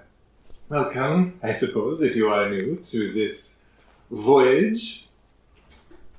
Voyage? Yes. And she looks about and realizes you look out a nearby porthole that you're looking out of a window. I'm in space. A spaceship into, yes, the vastness of Space is big. Yes. You wouldn't believe how hugely, incredibly big space is. Yes. Yes, this is the HMS Star Unity. Okay. Space. Okay. Yes. Have you never flown the ether waves? No. This is my first voyage. She actually leans forward. It is my first experience with it as well. Oh, it's good to have a comrade. Yes. Part of the delegation that were sent out from Mars for this endeavor. She looks about and you note that as you're looking through the clusters of humans and Martians, occasionally there's intermingling and conversation back and forth, but there is a fair amount of just pointed separation, like the Martians over here, the humans over here, Okay. kind of a thing. And you realize you have found yourself, there are a lot of humans in the immediate vicinity. And I just feel this kind of uncomfortable presence of them trying to commingle, but not really. Yeah. Okay. Like even at the places where they're kind of coming together and conversing, it doesn't always feel exactly comfortable. Kind of, maybe they've been told on either side, hey, why don't you go talk to the people over there, kind of a thing. But as whatever sort of knowledge you have is coming into your mind, you realize, this is This is an ether flyer. This is a ship that is able to pass between the planets, coursing on the waves of pseudo-gravity that sort of make up the energy, the air, if you will, where there is no atmosphere, but still something that is able to be harnessed by the special kind of vessel that is designed to move through the stars like this. Mm-hmm. And all I've ever done is live in a huge but also small lodge. yes. Is there a place to sit down? Are you asking that out loud or just looking around? No, that's why I'm asking the GM. Felica actually looks to you and actually catches you by the arm and just says, "Are you feeling alright?" I'm feeling a little overwhelmed. I understand. And not really. But she thinks she does. Anyway, and she begins kind of easing you over to where there's a nearby sort of partition bench that's kind of the halfway point between this large deck area. That's just hundreds of people gathered together, and there are butlers about going with trays and beverages and small hors d'oeuvres for the passengers as they make their small talk, and you're able to find a space on these long padded benches, and Fleeka eases you down and sits down beside you. Thank you. As you sit, actually realize you're in this sort of long, flowy garment that partly wrapped around you in a certain way is to make a sort of dress-like garment, but also it feels as though there's a rather wide range of movement beneath it. You actually kind of feel beneath it kind of shifting somewhat uneasily. There's like some sort of harness / light armor beneath it. Like leather, maybe? What do you have in your character sheet? Leather? Cool. Leather armor. That is precisely what you feel. Okay. Feels like leather. So I'm wearing leather armor, but I'm also dressed like a princess. Yes, that is kind of over all of that, and yes, you're He was a warrior princess. Yes. Okay. Undercover. I can dig this. I can work with this. But Felica is actually looking to you with... And how do you... it's Felica? Yes, Feliika. I missed an I. Throw a Y in there, you won't even know what's coming. Yeah. Hence Shavakadu. Okay. So, as she is sitting there and helping you catch your breath, and anybody who is making their way towards her, she's waving them off for the moment. She actually seems to be fairly popular. There's a number of people that are trying to approach. I mean, you don't need to hold off on my account. Or is... I want to. Okay. I'm happy to help. She smiles and nods and just leans back into the seat and has a hand sort of on your arm to give herself an excuse to wave anyone else out. I'm helping a friend, a dear friend. I look like I'm swooning a bit. I try and look the part as much as possible. She actually giggles slightly at that. Well, Sahim, can I help you regain your composure in any way? So what is this all just overwhelming? Are you claustrophobic? Is that it? No, it's more that it's so different From what? from home. Yes, it is far more wide open. The canyons.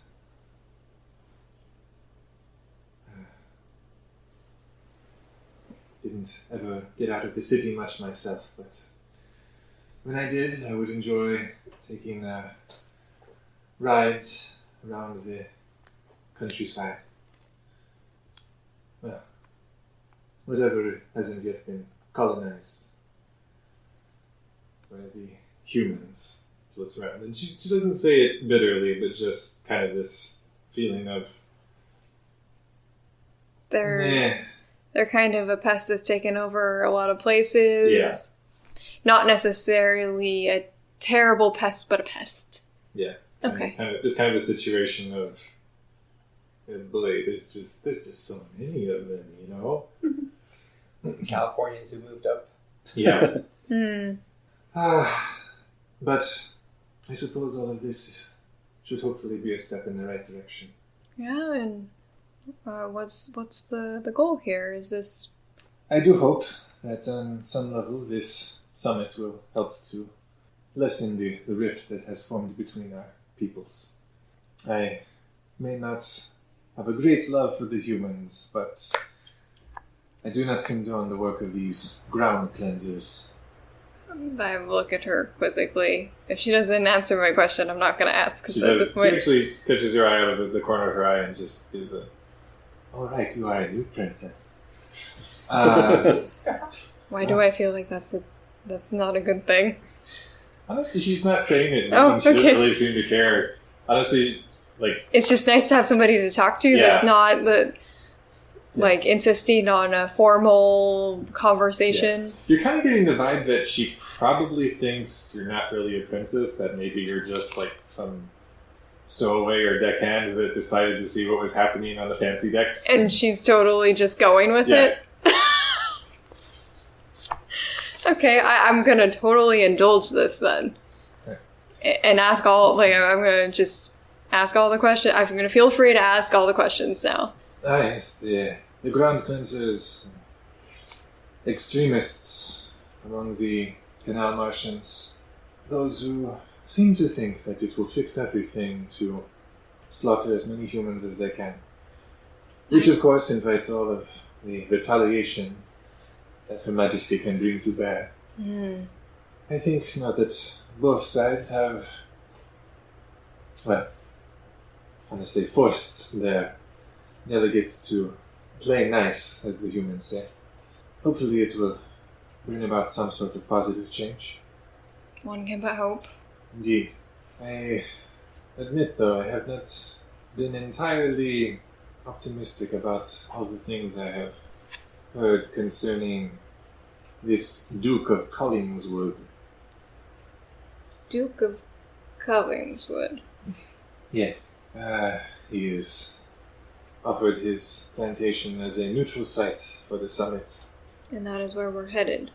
The ship will be setting down nearby in Fort Collingsworth and will be transported to the plantation from there. Perhaps they will even allow new princesses to come along. I mean, maybe put in a good word for me? Of course. I have no reason to do otherwise. Why is that? She laughs and looks about the surrounding upper crust of both Martians and humans. I've never understood why it is only the wealthy or influential who are able to witness or even take part in history. Yeah, I'll be honest, where I come from, wealth is not really part of the equation. Is that actually a fair assumption, just to the GM? Yeah. In the lodge of like, money? Is that even a thing? As you say that, she looks to you. Well, seems you have some things to learn as a princess. Money is everything. Oh boy. Status. Power. I'm gonna be honest with you, I'm gonna level with you. I don't know how to make this work. Well, how long do you need it to?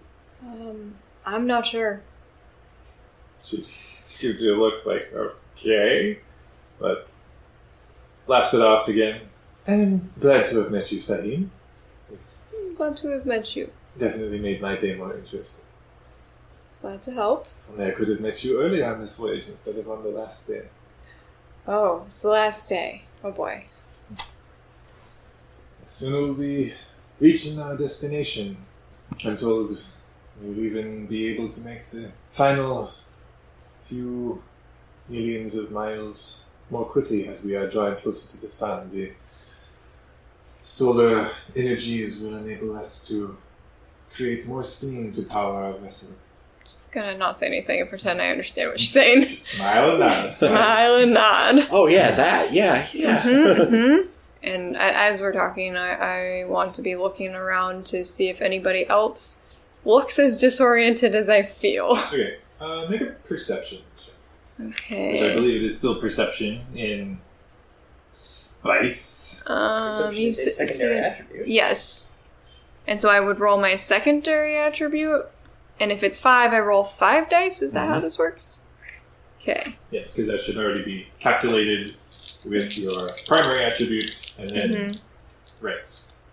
Which I don't know. Perception is a secondary attribute. It doesn't have rank. Right, secondary attributes are primary attribute plus another primary attribute. Yes. Which I believe perception is... Intelligence and willpower, Yes. I believe. Is it evens versus odds? Yes, evens are successes. So I have 3 successes, 2 failures? Okay, well, you only need to worry about your successes. Oh, okay. Never mind. And so, as you are looking about at all of these gathered people, you're... what precisely are you trying to gauge? Well, I mean, I was severely disoriented when I came out. Does anyone... Okay, so trying to see if there's anybody else just doing a 1,000-yard stare or seeing yeah, out of place or somehow. yeah. Mm-hmm. You are not making any sort of visual contact with anybody that really fits that description. However, as your eyes kind of swivel past the bank of windows on the starboard side of the ship in front of you, you just catch this flash of movement, and this actual shadow falls over the starboard of the ship and passes over the entirety of the deck, and everyone sort of seems slightly taken aback to think, oh, well, something passed between us and the sun and a great distance, and you saw that it was not at a great distance. It was right past the row of windows. And immediately following that, there's this as you feel the entire vessel just shudder all about you. Felica? I would like you to make an athletics. I believe it's athletics.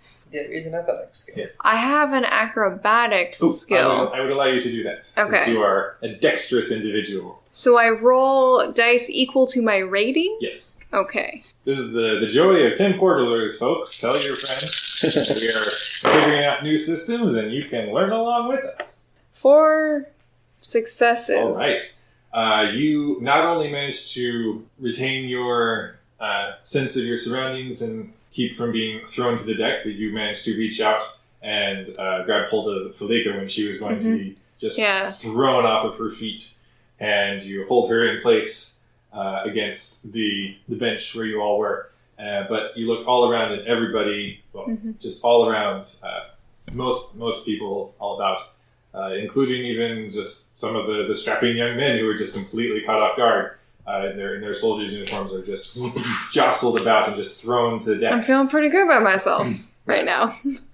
And some of the people on the higher decks, there are actually a couple of individuals who topple over the edge of the balconies on the higher decks and drop down to the lower decks. Somebody reaches forward to try to grab one, and they are just the impact of the person falling throws them both down to the deck, but they both seem like they're going to be okay. The other one just slams down to the deck and just motionless. Oh.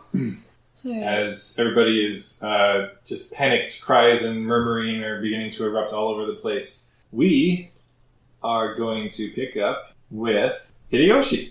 As you are beginning to regain your sense of your surroundings, you feel just this weird, clinging mugginess all around you. And it's not even just the atmosphere. You feel like you've been exerting yourself extensively. And as things are coming back into focus, you just feel just this slash of fiery hot pain just cut up across your back. And it doesn't slash deeply into your scaly skin, but you are. Oh dear. As you realize you also have a somewhat longer, protruding, somewhat crocodile-ish snout, and as you're reeling from the impact of the blow you just received, you take 1 non-lethal damage, first of all. Where do I mark that? In your health, you should be able to indicate that you have received 1 non-lethal damage. Which, yes, for a listener, there is lethal and non-lethal damage in Spice 1889. Out of curiosity, I have 5 health. Yes. How does non-lethal take away the same amount as lethal? So yes, so any damage you receive goes towards your threshold, essentially. Mm-hmm. If you receive all of that as lethal damage, you are rendered unconscious. If you receive it as non-lethal, you can go beyond your threshold. You will just be taking penalties on your rolls. Okay. You should just mark accordingly. Yes. So, as you receive your 1 non-lethal damage, you look up as you have caught yourself on the ground. It's the soft, well-irrigated and tilled soil beneath your hands. You find, clawed hands. And, yes, you snarl and look back in the direction where you received the blow, and you just see this human man standing over you, sweat-drenched front of his open-necked shirt and light vest slung over that. He's got a sun on his head to keep the heat off of his neck and the top of his head, which you would guess from the age on his face is probably the hair beginning to thin up there, which is another reason for the hat. It's just kind of a wide-brimmed job that's mostly keeping the sun off of him in this just hot, beating down, muggy, just really unpleasant day. And he's already beginning to coil back up his whip that he has just used to strike you. As he's looking down on you, he gives a snarl, and you almost expect him to spit down in the dirt next to him, and just shakes his head. And what exactly do you think you're doing, lizard boy? Do I know how to speak lizard? You do. As abruptly you find as you open your mouth. Oh, yeah, I got this. In whatever lizard speak I'm capable of, I'm going to respond to him. I have no idea what I was doing, but if you'd like to fight, we can do that. He strikes you again. You receive another non-lethal damage because he lashes out with his whip and just wraps it back up in a smooth motion with a flick of his wrist. Now, lizard boy, I don't speak like that. I'm going to look around and see what else is going on around me. There, you note probably about a dozen or so other lizard folk about this, where you see this stretching area of plantation about you. That all of them are stripped down to simple, essentially loincloth kind of wraps. And you find, that's all that you're wearing at this point. And each of them appears to be very aware of the treatment that you're receiving, but just continue with their work in this field. And far across the field, you see there's this large New England-style mansion at the edge of this plantation with balconies and porches and bay windows all over the place. Just an embarrassment of bay windows going on here. And on the porch, sitting in a rocking chair, just drinking what looks to be some sort of chilled iced beverage, is a somewhat portly man that's in a nice, what appears to be some form of dress uniform of local constabulary, maybe, you're not really sure. And he's just slowly rocking in his chair, and he's actually watching very closely what's taking place between you and the man with the whip. Okay. Do I have any idea where I am besides on some plantation? As you're trying to regain your composure and gather your thoughts here in this moment, there's this sense in your mind, okay, so this is home. Home is Venus. Okay.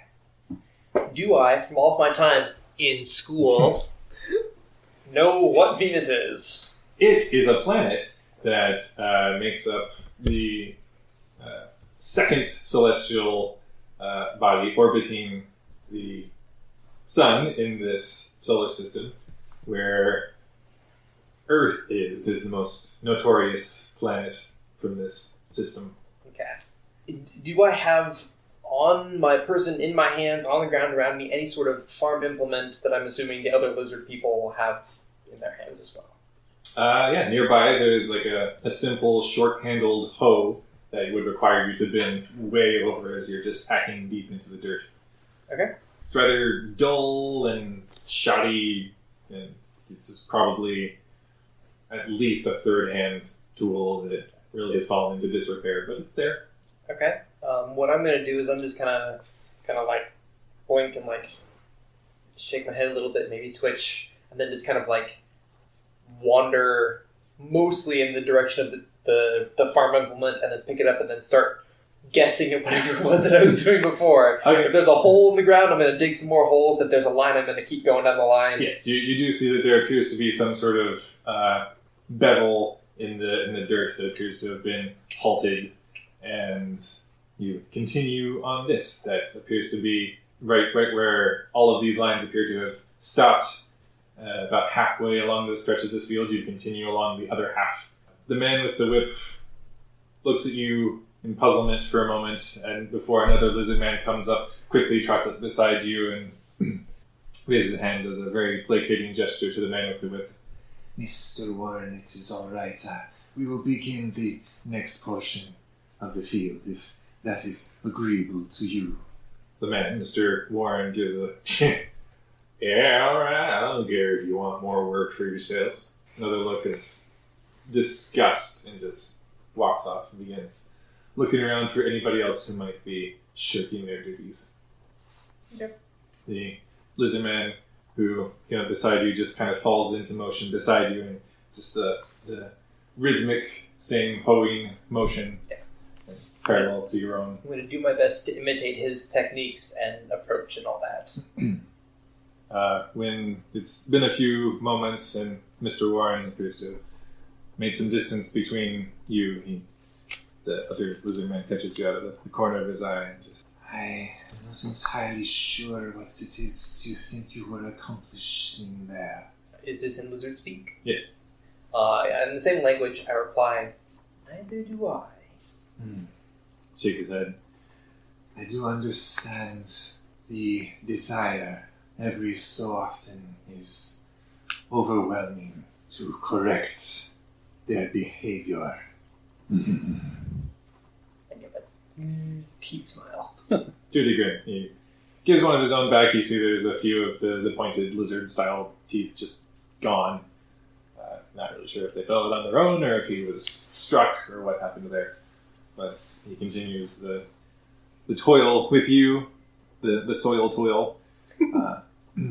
So, from my time in school, do I know if this is the normal sort of thing to happen when you transport to some other world? Do you, like, just pop up and take someone's place? Or do you just appear, but you've been there for a while? Given the training you all have received, you do have some sort of instruction that you've never really had the opportunity to implement in action before, but the spirit of it, at least, that you're all been given to understand is that as you manifest in another reality, you are meant to try to find a way to fit into the flow of this world and try to find the place where you are not only as imperceptible as possible within the grand scheme of things, but ideally going to be where the most weird stuff is going to happen. Okay. Okay. So I am in the right spot.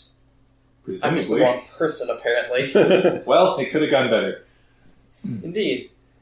Did I have any, like, control over my end result? There was some modicum of effort in being like trying to emulate your surroundings. Mm-hmm. It whether just by sheer bad luck or subconscious misunderstanding of the power dynamic here, you Big, bulky, claws, teeth? yeah, that'll be great. Oh, Yeah, slaves. should have picked the squishy ones instead. Yeah, weirdly enough, it's the humans that are in charge. Who knew? Okay. I mean, Martians are still up there, but still oppressed. Yep. Talk to me about oppression. But yeah, as you actually are looking down at your wrist, you are seeing that there is actually a number tattooed onto the base of your palm there. Which number would that be? What number would you like it to be? Ooh, I don't You know. know what I you think want. Kyle has a suggestion. 24601. It is going to be a 2-digit number. Actually. Oh. A 2-digit number. Alright, let's go with 28 because it is currently Alright. age 28. All right. So as you look down and mark that there's a 28 there tattooed onto your own body, you look over and see that the individual beside you has an 83. Okay. Do I have any sort of understanding of like whether that is just a number or if that's like a purchase order or if it's like a birth order? From the knowledge that you're kind of slowly assimilating of the world around you, it is involved in the purchasing of these individuals. What language was Mr. Warren speaking? He appeared to be speaking English, Okay. which you also understood. Yes. But as 83, as you know him, Mm-hmm. you only know him as 83, continues in his work beside you. He does look up to make sure that you are beyond hearing once more and just leans over slightly. A word of caution. I would abstain from giving Mr. Warren any further excuses to abuse you. He is especially on edge with the ensuing summit. I think probably the good Duke had instructed him to make his plantation look spotless for the forthcoming onslaught of visitors, dignitaries. So, we will keep our heads down, yes? Yes. We will do as we are told.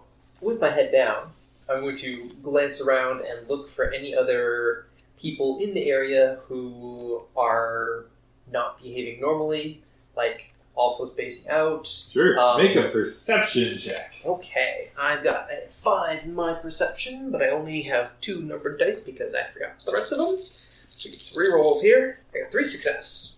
Okay. As you are looking around, everybody, like all of your fellow lizard people, are just keeping their heads down, just heading about their work. Some silently hissing back and forth to each other sometimes, but whenever Mr. Warren or any of the other handful of human taskmasters draw near, just head down, continuing the work. No words, no singing, nothing. Just Okay. keeping everything as low key as possible. None of the humans around really appear to be interested in anything other than making sure that the lizard people are continuing about their work. And the man at the porch eventually gets to his feet and stretches slightly and heads inside. Okay. In that case, I shall simply continue to work for now.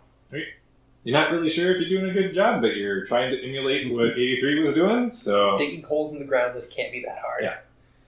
Is what I'm thinking to myself.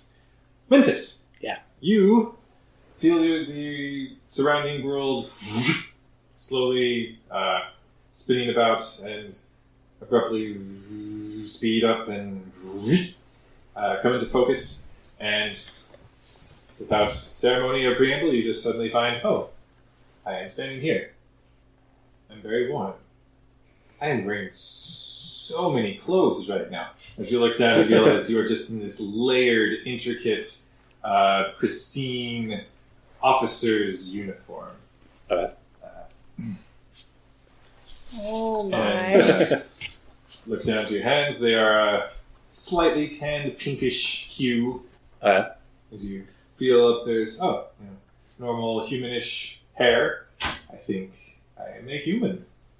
I'm guessing I also quickly realized that I no longer have the bag of ice that I was holding previously. No. But the good news is you do not feel bruised any longer. Oh, that's good. You feel as though that has whatever this transportation, whatever toll it might have exacted on you, you're still kind of assessing what it might have done to your physical form at this point. It appears to have loosened you up a bit, and you do not feel as though there's any sort of bruising of your body happening at this point. You look about, you see that there's this reasonably well-kept dirt road stretching in front of you. Goes just stretching on off to the, as you gauge the position of the sun, what appears to be the east, off to the west.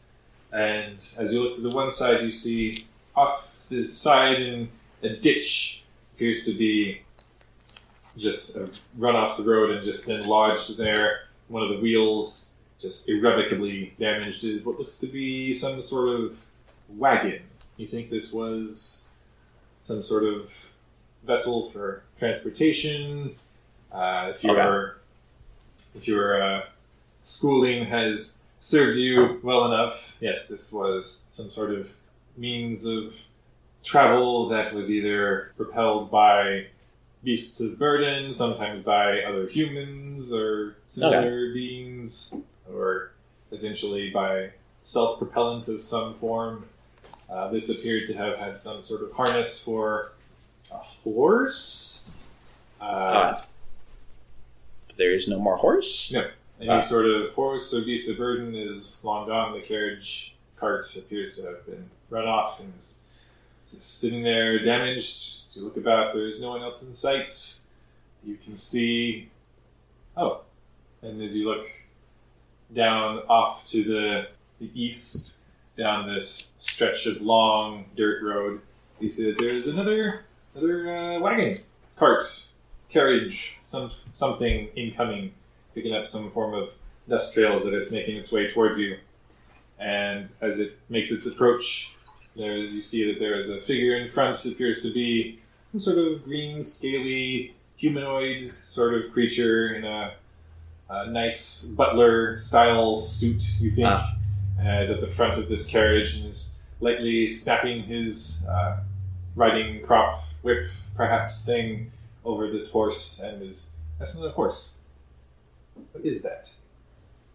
It is also some sort of reptilian creature. Not entirely sure what that is.